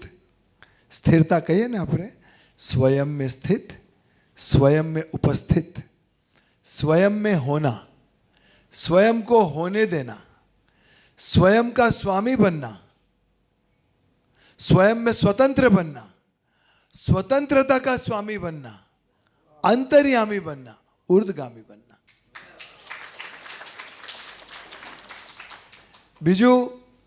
બીજું શ્વાસની એક બીજી પરિભાષા છે કે श्वास से बने स्वर, स्वर से बने सुर, सुर से निकले गीत, और अगर स्वास्थ्य, स्वर, सुर और गीत संगत में हो तो स्वास्थ्य बने संगीत.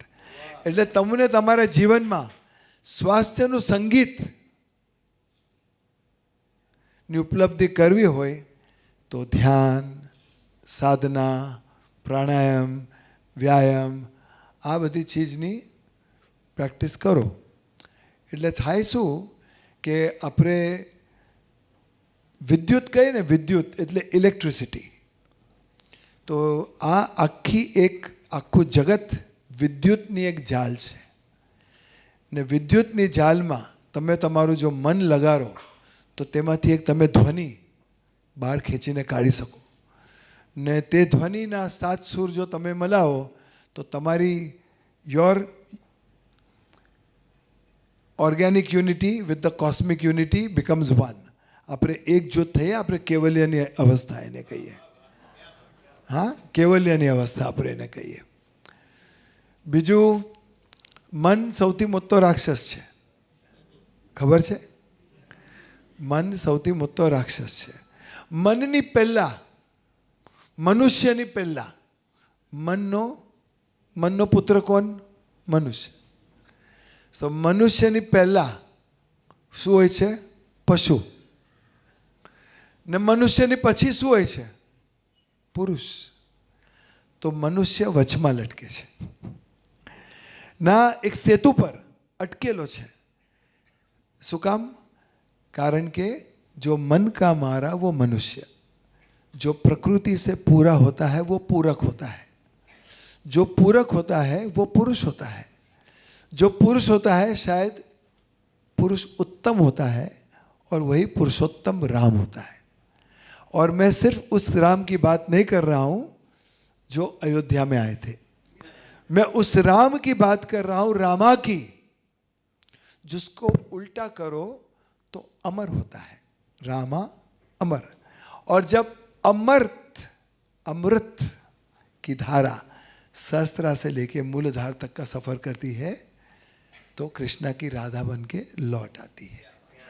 એટલે આપણે કહીએ હંમેશા કે હરે કૃષ્ણ કૃષ્ણ કૃષ્ણ હરે હરે, હરે રામ રામ રામ હરે હરે. So the immortality of and the eternity of the essence of Rama and the super consciousness of Krishna, Krishna consciousness, which is here, there, everywhere and nowhere in particular.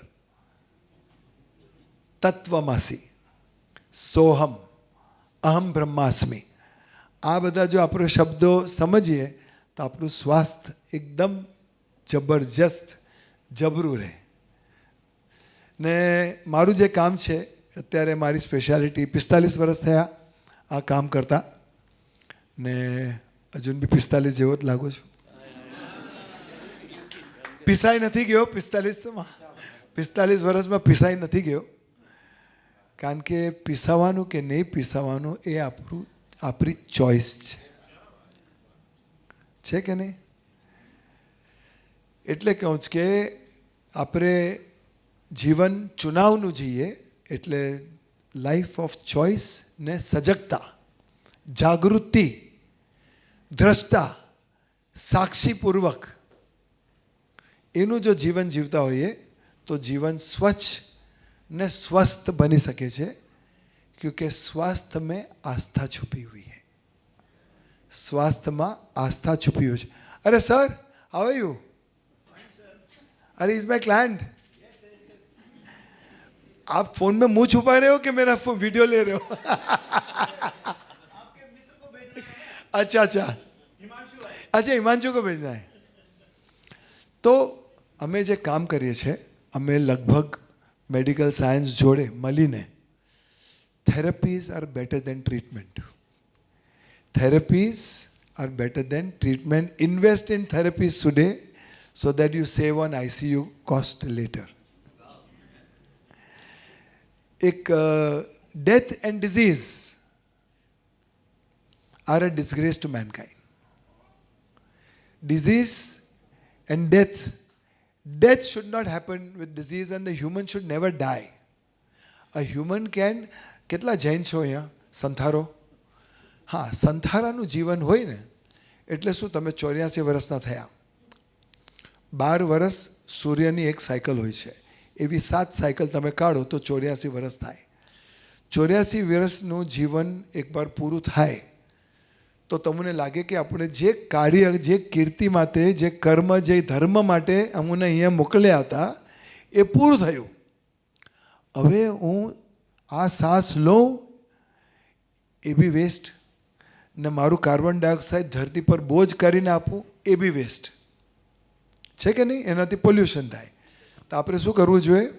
શાંતિ પકડીને પહેલાં 4 થી 6 વીક જમવાનું છોડી દો. તો જેવું જમવાનું તમે છોડી દો તો વાસનાથી મન સ્વચ્છ થઈને ઉપાસના તરફ એનો મુખ ફરી જાય. જમવાનું એટલે શું? અનાજ. અનાજથી બધી જાતની વાસનાઓ પેદા થાય, કારણ કે ભૂખ, બધી જાતની ભૂખ હોય, ને જેવું જોર આવે એટલે વાસના આવે. આ સાહેબ મને દેખાય છે કે ભાઈ પતાવો તો બીજા વાસનાની વાત. અચ્છા, મને અચ્છા બરાબર ડાયાગ્રામ બતાવ્યો મને. અચ્છા, ના ના સોરી, ના ના ઠીક છે. Anyway, I'll cut the long story short. કે I would say કે અમે લોકો મળતા લોકોને બચાવીએ છીએ. ગ્રેડ 4 કેન્સર હોય, પેરાલિસિસ હોય, કાર્ડિયક ઇશ્યુઝ હોય, પાર્કિન્સન્સ હોય, કે worst of diabetes and blood pressure. And also V try કે અગર જો ઓપન હાર્ટ કરવી ના પડે કોઈને, કે ની રિપ્લેસમેન્ટ ના કરવા પડે, કે પતી ગયું હોય તો એને કેમ બચાવવાના, યા કોઈને બેરિયાટિક ના કરવી હોય, 100 કિલોનો માણસ હોય એને કેમ બચાવો. આ બધી વિધિઓ અમે કરીએ છીએ, પણ અમે મેડિકલ સાયન્સ સાથે મળીને કામ કરીએ છીએ. એની વિરુદ્ધ કામ નથી કરતા, એને આપણે કોમ્પ્લિમેન્ટરી કામ કરીએ છીએ. તો તમારું જીવન કોના હાથમાં છે? બરાબર છે. આજે જ્યારે એકવાર નાહવા જાઓ મોરીમાં, ટોયલેટમાં, તો એકવાર જોઈ લેજો કે હું નાનકડું બાળક હતું હું ત્યારે કેવું મીઠું મીઠું લાગતું હતું, હવે કેવું લાગે છે? આ મેં શું કરી દીધું? Okay, anyway, I always wrap up my talk with my 10 commandments of wellness, 30 seconds. 10 commandments of wellness. તમને જોઈએ તો તમારો કેમેરા બહાર કાઢો, તમારા બચ્ચાઓ માટે કામ આવશે. So the 10 commandments of wellness are: commandment number 1. These are doctor Mickey Mehta's 10 commandments. થોડો ગર્વ બી છે ને અહંકાર પણ. એ જતો નથી, શું કરું યાર. Commandment number 1, let wellness be the religion number 1, because religions divide, wellness unites.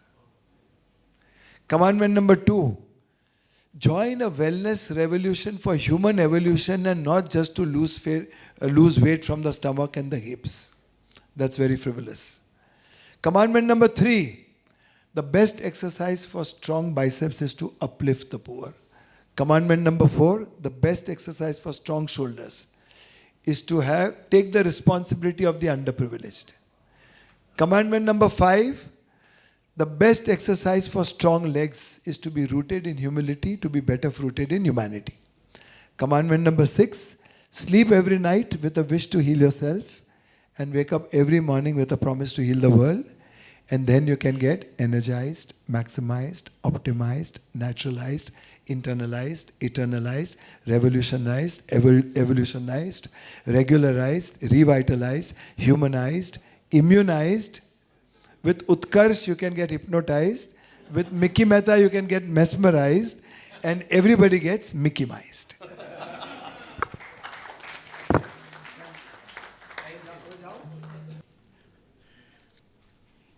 આપ થાકી નહીં ગયા હો તો હું મારી બકબક શરૂ કરું. યસીભાઈ, તેરા ભાઈ ગયા તો પેલી છોકરી જોઈ કે નહીં? કાં ફ્લાઇંગ કિસ કરે છે ત્યાંથી. ફ્લાઇંગ કિસ કરે છે? તમે શું કરશો? હું એના પર બહુ ગુસ્સે છું, બહુ જ ગુસ્સે છું. ફ્લાઇંગ કિસ આટલી બધી આલસાઈ હોય? હું કેટલો દૂર છું? ચાલ કંઈ નહીં, પછી મળવા કે દે.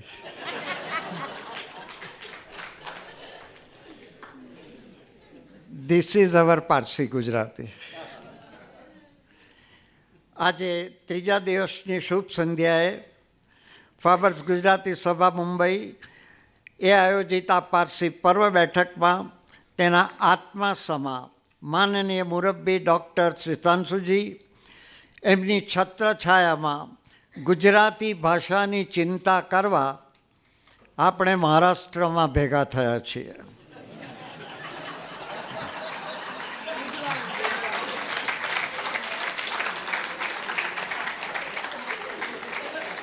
હું વધુ બકબક કરું તે પહેલાં હું તમને નમ્ર વિનંતી કરીને કહી દઉં કે સાચા અર્થમાં હું કંઈ વક્તા નથી. હા, તખ્તાની વાત થોડી જુદી છે, પણ હું વક્તા તો નથી જ.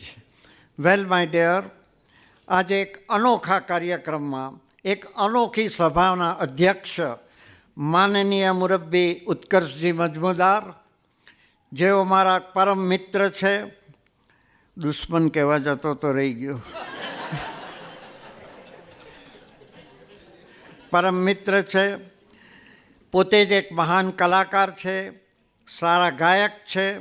આ કાર્યક્રમના સંચાલક મારા દીકરા જેવા નરેશ કાપડિયા, જેઓ નાટ્યકાર છે, લેખક છે, વક્તા છે, એમ કહું ને કે ઘણી કલાના કોમ્બો છે. મારા સાથી વક્તાઓ, જેઓ દરેક ક્ષેત્રે પોતાના ફિલ્ડની અંદર અદ્ભુત છે. મારા સુરતના વાલા મિત્રો માનનીય બકુલભાઈ, જેઓ એક પ્રખ્યાત જર્નાલિસ્ટ અને સરસ વક્તા છે.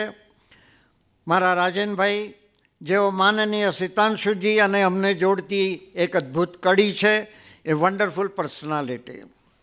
તથા આપ સૌ પધારેલા પારસી ચાહકો અને ગુજરાતી ભાષાના પ્રેમીઓ. And last but not the least, મારી અપ્રિય પત્ની વીરા. તમને થશે કે બબ્બે વાર અપ્રિય ગુજરાતી નથી આવડતું તેથી તો સેમિનારમાં આવ્યો. ના, સાચી વાત તો એ છે કે મારા ગુરુજીએ કહેલું કે 2 નેગેટિવ્સ મેક 1 પોઝિટિવ. એટલે મારી પ્રિય પત્ની જ કહેવાય, જે આજે આવી નથી, એમ પણ આવતી નથી. આવા સુંદર કાર્યક્રમમાં 5 ફૂટના પારસીને આમંત્રણ આપવા બદલ માનનીય સિતાંશુજી, હું હૃદયપૂર્વક આપનો આભાર માનું છું આપને સત સત વંદન. થોડા દિવસ પહેલાં મારા મિત્ર રાજનભાઈએ કહ્યું કે એસડીભાઈ તમને સિતાંશુજી યાદ કરે છે, પણ એમની હમણાં આંખનું ઓપરેશન કરાવ્યું છે એટલે 2-3 દિવસ રહીને તમને ફોન કરશે.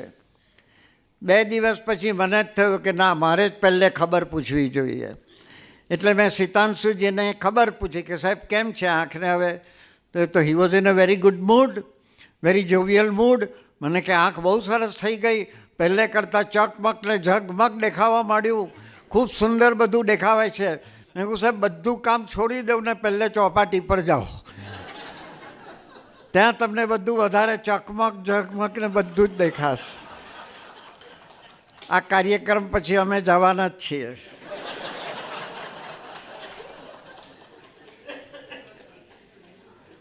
વેલ my dear, this was just in a lighter Wien.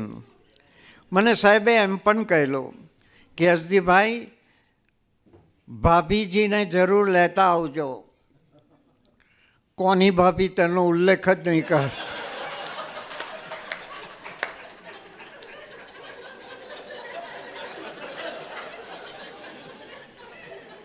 તે કેટલી ભાભી ભેગી કરું, એટલે હું એકલો ચાલી આવ્યો. પણ આવતા મેં મારી પત્ની વીરાને કહ્યું, ડાર્લિંગ, હું ત્યાં શું બોલું? તો મને કે just stand up, speak up and shut up. મેં કહું ડાર્લિંગ, સ્ટેન્ડ અપ ને શટ અપ તો રોજ તારી આગળ કરું છું, વોટ અબાઉટ સ્પીક અપ? તો મને કે જો તમારી જેટલી સાઈઝ છે એટલું જ બોલજો, બહુ બકબક ના કરતા. આઈ અન્ડરસ્ટેન્ડ, બહુ બકબક નહીં કરવી જોઈએ ને હું ખરેખર તમને પ્રોમિસ આપું છું કે બહુ બકબક નહીં કરીશ, કારણ કે હું એક સજ્જન માણસ છું અને આ જીવ દયામાં માનું છું. અને બહુ બકબક કરવાના ગેરફાયદા પણ જાણું છું. હું તમને નાનો દાખલો આપી દઉં. મારી વીરા સાથે ગયે મહિને ચોપાટી પર ફરવા ગયેલો, મુંબઈ આવેલો. આપણે તો ભેલ ખાઈને ચોપાટીની રેતી પર બેસી ગયા. મારી બૈરી કે હું જરા સ્વિમિંગ કરી આવું. મેં કહું જાઓ, પણ પાછા આવજો.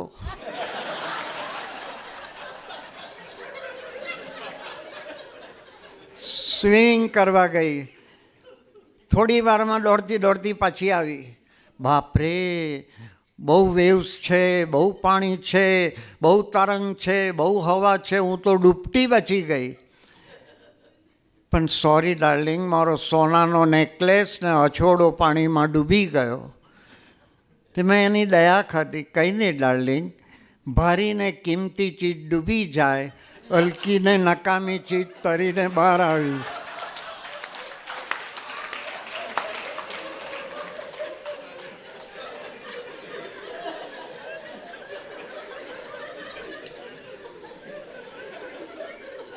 રાતે મને જમવાનું નહીં મળેલું.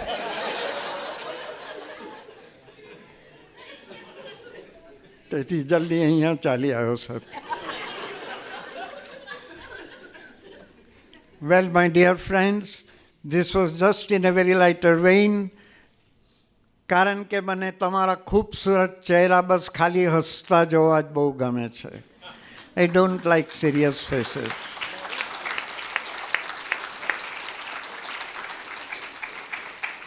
કારણ કે અમે બાવાજીઓ આમાં જ માનીએ છીએ કે હસી લો, હસાવી લો, 2 ઘડી મસ્તીમાં વિતાવી લો. કોને ખબર કાલે મળ્યા કે ન મળ્યા, આજને બસ પ્રેમથી વધાવી લો. Otherwise my wife is very sweet, very loving, very caring. Absent છે તેટલા બધું બોલી દો. વેરી લવિંગ, રિયલી વેરી લવિંગ. વેલ માય ડિયર ફ્રેન્ડ્સ, ગુજરાતી ભાષા પ્રત્યેનો ડૉક્ટર સિતાંશુજીનો પ્રેમ અને એમની લાગણી સાચા અર્થમાં અદ્ભુત છે. મને બરાબર યાદ છે કે થોડા સમય પહેલાં, આઈ થિંક 2-3 વર્ષ થયો છે નહીં કરજનભાઈ, એ સુરત પધાર્યા હતા અને આ જ સંદર્ભમાં, ગુજરાતી ભાષાના સંદર્ભમાં જ વાત કરેલી. આખો વખત ગુજરાતીની ફિકર કર્યા કરતા હોય એવું આપણને લાગે. આપણે ઉડવાડા જવાની પદયાત્રા પણ નક્કી થયેલી, પણ પારસીઓના ઘૂંટણ ચાલે તો ને એ પછી વાત જ રહી ગઈ. પણ હું ખરા જીગરથી ખરા અર્થમાં કહું છું, મને લાગે છે કે આ આત્મા ગુજરાતી ભાષાના પુનરુત્થાન માટે જ જન્મેલો છે આ પૃથ્વી પર. Welcome sir. માનનીય ડૉક્ટર સિતાંશુજી ગુજરાતી સાહિત્ય પરિષદના પ્રમુખ હતા ત્યારે પણ ગુજરાતી ભાષા પ્રત્યેની લાગણી એટલા પ્રેમથી વ્યક્ત કરતા હતા. અને આ સેમિનાર પણ તેનું જ એક ઉદાહરણ છે ને. ત્રણ દિવસ સુધી આટલા મહાન વક્તાઓને બોલાવવા કે, એટલે હું મારી વાત નથી કરતો, I am just ordinary person please. તો બોલાવવા, તે લોકોની સરભરા કરવી, તે લોકોને મંચ આપવો, એ બધી જ કાર્યક્રમો તૈયાર કરવા, it is something very difficult. અને એમને આ મદદ કરવા બહેનો, ભાઈઓ, મુરબ્બીઓ બધા મળ્યા છે, એમને પણ મારા સતત વંદન. સાહેબ, તમે આ ગુજરાતી ભાષાની વાત કરો છો, પણ અમે તો 1400 વર્ષથી ગુજરાતી ભાષાની ફિકર કરીએ જ છીએ. જ્યારે 1400 વર્ષ પૂર્વે અમને આરબોએ ઈરાનથી કાઢી મૂકેલા, ત્યારે અમારા ધર્મ અને કોમની રક્ષા કાજે અમે નાની બોટમાં નીકળી પડેલા. તે વખતે કંઈ સ્ટીમર્સ ને જહાજો તો મોટા પ્લેન્સ તો હતા નહીં, અને લક્ષ્ય પણ કંઈ એટલું બધું હતું નહીં. ભગવાન જ્યાં લઈ જાય ત્યાં, પણ ભગવાનનો સંકેત હશે કે હે પારસીઓ, તમારા ધર્મનું રક્ષણ કરવું હોય, તમારી કોમની રક્ષણ કરવું હોય, તો માત્ર ને માત્ર ગુજરાત અને ભારત જ તમારે માટે બેસ્ટ છે. અને કુદરતી રીતે જ અમારા જહાજો ગુજરાતના સંજાન બંદરે લંગારાયા. તેની વાત તમને ખબર છે કે ત્યાંના જાદિત્ય રાણાએ દૂધનો છલોછલ ભરેલો ઘડો એટલા માટે મોકલ્યો કે હે પરદેશીઓ, અહીં છલોછલ વસ્તી છે, પરદેશીઓ માટે કોઈ જગા નથી. અમારા ધર્મગુરુએ એમાં ખાંડ નાખીને કહ્યું કે કોઈ વાંધો નહીં, એ છલોછલ વસ્તીમાં અમે ખાંડની માફક પીગળી જઈશું. જાદિત્ય રાણાએ અમને આવકાર આપ્યો, પણ કેટલીક શરતો કરી કે તમારે અમારા રીત રિવાજો અપનાવવા, તમારે હથિયારો રાખવા નહીં, તમારે અમારી જે પોશાક અમે પહેરીએ, બહેનોએ સાડી પહેરવી, પુરુષોએ જે કંઈ એ લોકો પહેરતો હોય, અમારા પોશાક અપનાવવા, ને સૌથી મહત્ત્વનું, તમારે અમારી ગુજરાતી ભાષા અપનાવવી. બસ તે દિવસથી ગુજરાતી ભાષા અમો પારસીઓની માતૃભાષા બની ગઈ છે, અને ભારત ભૂમિ અમારી માતૃભૂમિ બની ગઈ છે. અને પારસીઓએ ત્યાર પછી સાહેબ હીરા જેવા પારસીઓ પણ આપ્યા.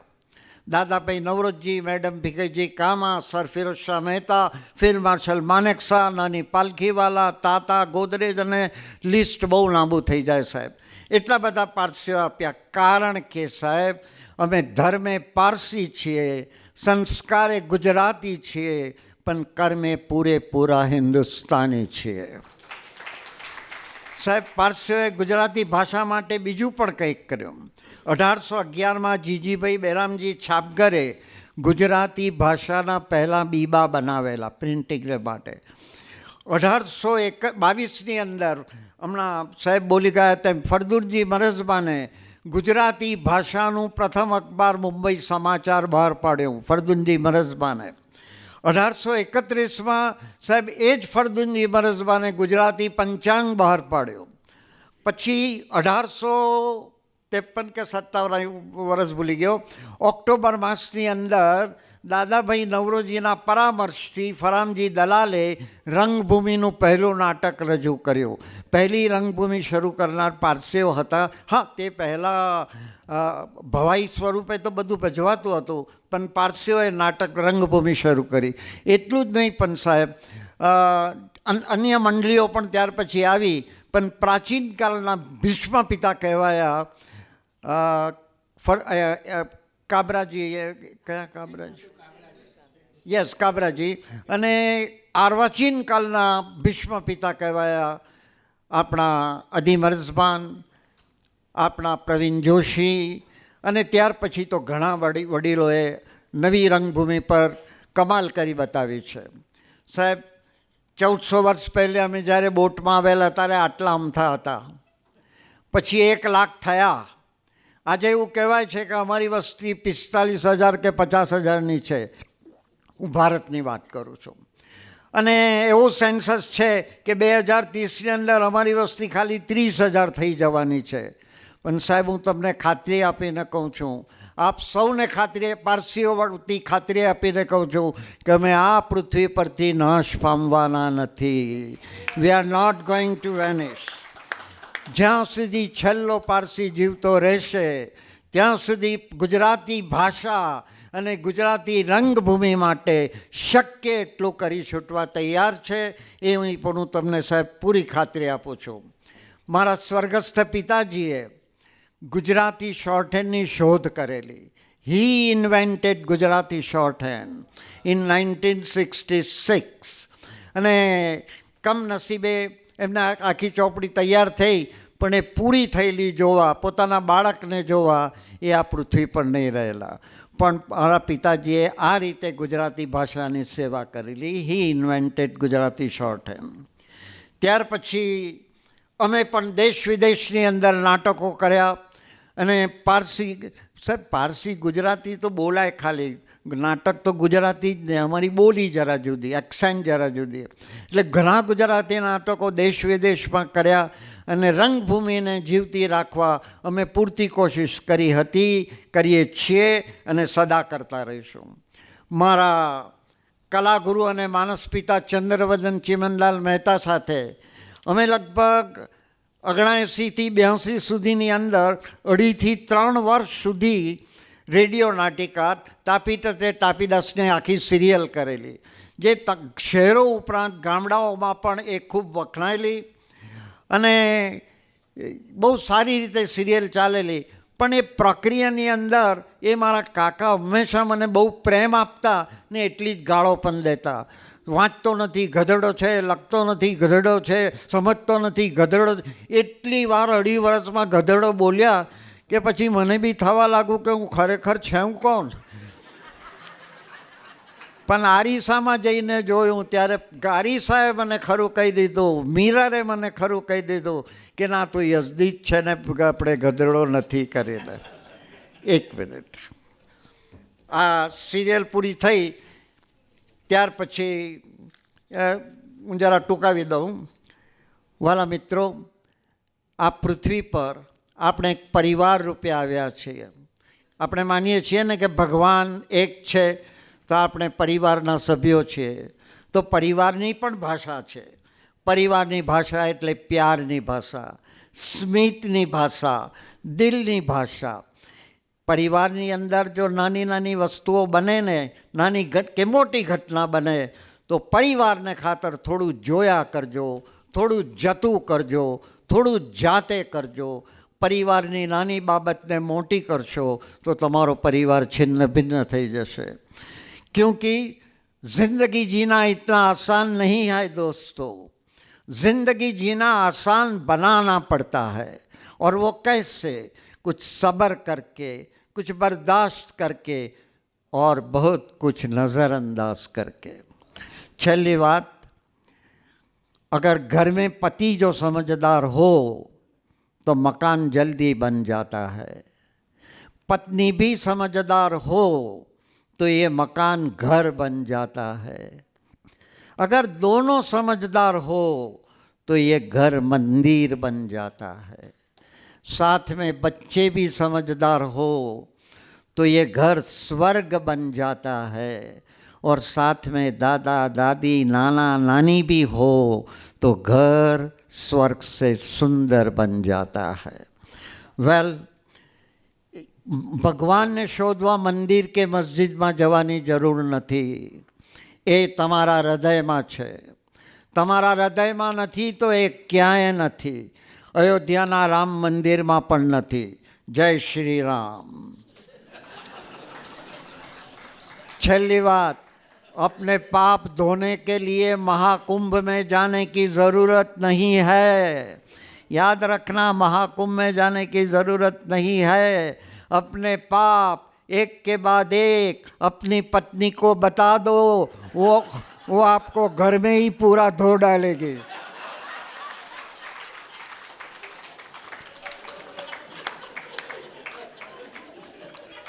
જીવનમાં સદા હસતા રહેજો, ભગવાનની વધુ નજીક જશો. બીજાને હસતા રાખશો તો ભગવાન તમારી વધુ નજીક આવશે. સદા રંગમાં રહેજો, રંગીન રહેજો, રંગાયેલા રહેજો. રંગ બદલનારાઓથી દૂર રહેજો. મને મારી પત્ની કહે છે, મારા મિત્રો કહે છે, સગાવાલા કહે છે, શુભેચ્છકો કહે છે, યસદીભાઈ બસ કરો, હવે બહુ થયું, બહુ દોડધામ નહીં કરો, બહુ દોડધામ થઈ ગઈ, હવે 89 વર્ષના થયા, શું લઈને આવ્યા અને શું લઈને જવાના? ત્યારે હું એ લોકોને કહું છું, હું એક દિલ લઈને આવ્યો છું ને હજારો દિલમાં સમાઈને જવાનો છું. આ રંગભૂમિ પર મારે એવું સ્વર્ગ રચી જવું છે કે છેલ્લા શ્વાસે મારે વન્સ મોર લઈ જવું છે. ખેલતે રહો, જીતે રહો, जीतते रहो और अपने स्वामी का नाम बढ़ाते रहो. ये जिंदगी रंगमंच है दोस्तों. यहाँ सबको नाटक करना पड़ता है. यहाँ माचिस की ज़रूरत नहीं रहती. यहाँ आदमी आदमी से जलता है.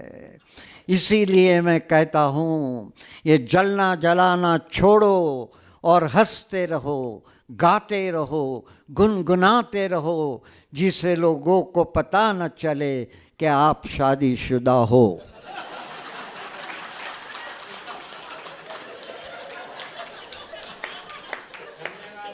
मारी मानीती पंक्ति कही नहीं बो. किसी की मुस्कुराहटों पे हो निसार, किसी का दर्द मिल सके तो ले उधार, किसी के वास्ते हो तेरे दिल में प्यार, जीना इसी का नाम है. सितांशु जी, इसी का नाम है. Thank you and God bless. વાહ વાહ, થેન્ક યુ યશદીભાઈ, થેન્ક યુ, ખૂબ ખૂબ આભાર તમારો. મેં તમને જેમ કહ્યું હતું કે આપણા ગુજરાતી તખ્તાના અમિતાભ છે, એ સાવ સાચું છે કે નહીં? હવે આપણી પાસે સમય ઓછો છે ને કલાકાર છે. પારસી સંગીતકાર જે હોય અને ગુજરાતીમાં હોય એ એકમાત્ર સોલી કાપડિયા છે, જે ગુજરાતી સુગમ સંગીતના એક અગ્રગણ્ય ગાયક સંગીતકાર છે અને એ મ્યુઝિક થેરાપિસ્ટ છે. એ તો મને તાજેતરમાં જ જાણવા મળ્યું હતું. એમના મ્યુઝિકથી એ ભલભલા લોકોની સારવાર કરે છે અને આજે એ પોતાની વાત માંડશે. મુરબ્બી ડૉક્ટર સિતાંશુ ભાઈ, પ્રસ્તુત શ્રોતાઓ અને મંચ પર ઉપસ્થિત મહાનુભાવો, ગુજરાતી માટે, ગુજરાતી ભાષા માટે મને જે પક્ષપાત છે, જે અપાર પક્ષપાત છે, એને વિશે મને ઘણીવાર પ્રશ્નો થયા છે. બચપણથી જ, કોલેજથી જ ગુજરાતી ભાષા પ્રત્યેનો એક લગાવ હતો. મિત્ર વર્તુળમાં પણ ગુજરાતી ભાષા બોલાતી હતી, ખૂબ ગમતું. મને લાગે છે કે અર્દેશર ખબરદારજી જેવા કવિઓનો જે પેશન હતું ગુજરાતી ભાષા પ્રત્યેનું, એ કદાચ એ જ મને એનું અવતરણ જ વારસા રૂપે મળ્યું હોય એવું શક્ય છે. કે જ્યાં જ્યાં વસે એક ગુજરાતી, ત્યાં ત્યાં સદા કાળ ગુજરાત. જ્યાં જ્યાં બોલાતી ગુજરાતી, ત્યાં ત્યાં ગુર્જરીની મોહલાત. ગુર્જર વાણી, ગુર્જર લાણી, ગુર્જર શાણી રીત. જંગલમાં પણ મંગલ કરતી ગુર્જર ઉદ્યમ પ્રીત. જેને ઉર ગુજરાત હુલાતી, તેને સુરવન તુલ્ય મિરાત.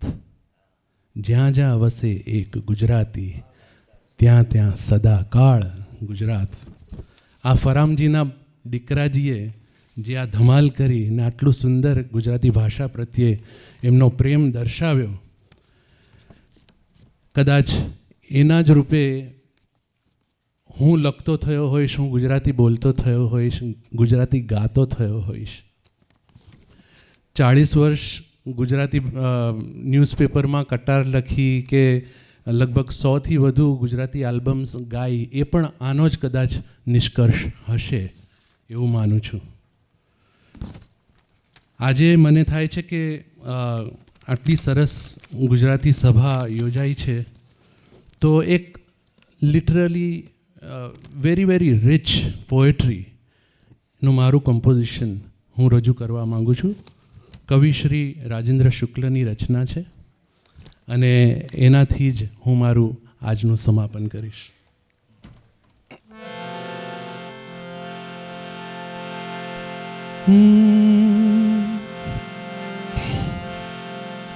મિકી મહેતાએ કહ્યું ને કે મન એ મનુષ્યનો સૌથી મોટો દુશ્મન છે. તો યોગાનુયોગ એ જ રચના કે મનને સમજાવો નહીં, કે મન સમજતું હોય છે. વિનીતના મોઢા પર અત્યારે એટલું સરસ હાસ્ય ચમકી રહ્યું છે કે મનને સમજાવો નહીં, કે મન સમજતું હોય છે. આ સમજ કે અણસમજ એ ખુદ સર્જતું હોય છે. એના એક એક શેરો અદ્ભુત છે. બધા શેરો નથી ગાતો, માત્ર 2 શેર ગાઈશ. મતલાથી શરૂઆત. મનને સમજાવો નહીં, મનને સમજાવો નહીં, કે મન સમજતું હોય છે. મનને સમજાવો નહીં, કે મન સમજતું હોય છે. આ સમજ કે અણસમજ એ ખુદ સર્જતું હોય છે. મનને સમજાવો નહીં. એક પલકારે જ જો વિંધાય તો વિંધી શકો. એક પલકારે જ જો વિંધાય તો વિંધી શકો. બીજી ક્ષણ તો એ જ સામા સાજ સજતું હોય છે. મનને સમજાવો નહીં, કે મન સમજતું હોય છે. છેને કલ કોલાહલે આસાવ મૂંગું મૂઢ સમ. છેને કલ કોલાહલે આસાવ મૂંગું મૂઢ સમ. એકલું પડતાં જ તો એકલું પડતાં જ તો કેવું ગરજતું હોય છે. મનને સમજાવો નહીં, કે મન સમજતું હોય છે. આ સમજ કે અણ સમજ હે ખુદ સર્જતું હોય છે મનને સમજાવો નહીં.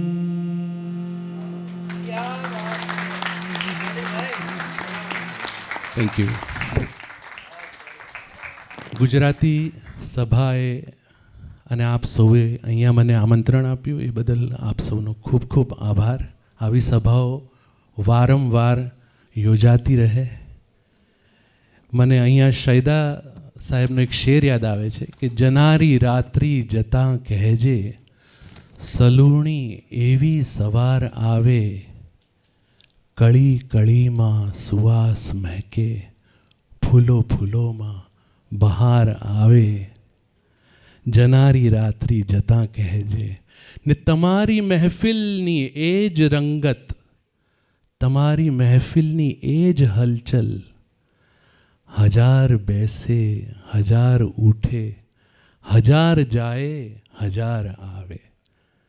આવી સભાઓ 1000 વાર આવતી રહે એવી શુભેચ્છા. Thank you. Thank you sorry, બહુ બહુ આભાર. કમનસીબે આપણને એટલો સમય મળ્યો નહીં, પણ એક યશદીભાઈની ઈચ્છા છે. હું ઈચ્છતી હતી કે ઉત્કર્ષભાઈ કહે. યશદીભાઈની એક જ સેકન્ડની ઈચ્છા છે સર, આપને શાલ ઓઢાડવા માંગે છે. Please sir. એમને મને એક નમ્ર વિનંતી કરી છે એટલા માટે. વાહ વાહ વાહ.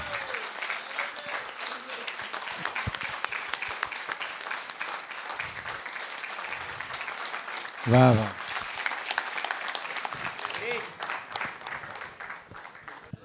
તો આ સાથે આજની આ પારસી પર્વ સમાપ્ત થાય છે. ઘણો ઘણો આભાર. Good bye tata ta. Goodbye tata tata. Goodbye tata tata. આંખે બાંધ્યા છે અવળા પાટા, આંખે બાંધ્યા છે અવળા પાટા. શોક હોય ગુલાબનો તો વાગે કાંટા, શોક હોય ગુલાબનો તો વાગે કાંટા. Good bye tata tata. Goodbye tata Tata.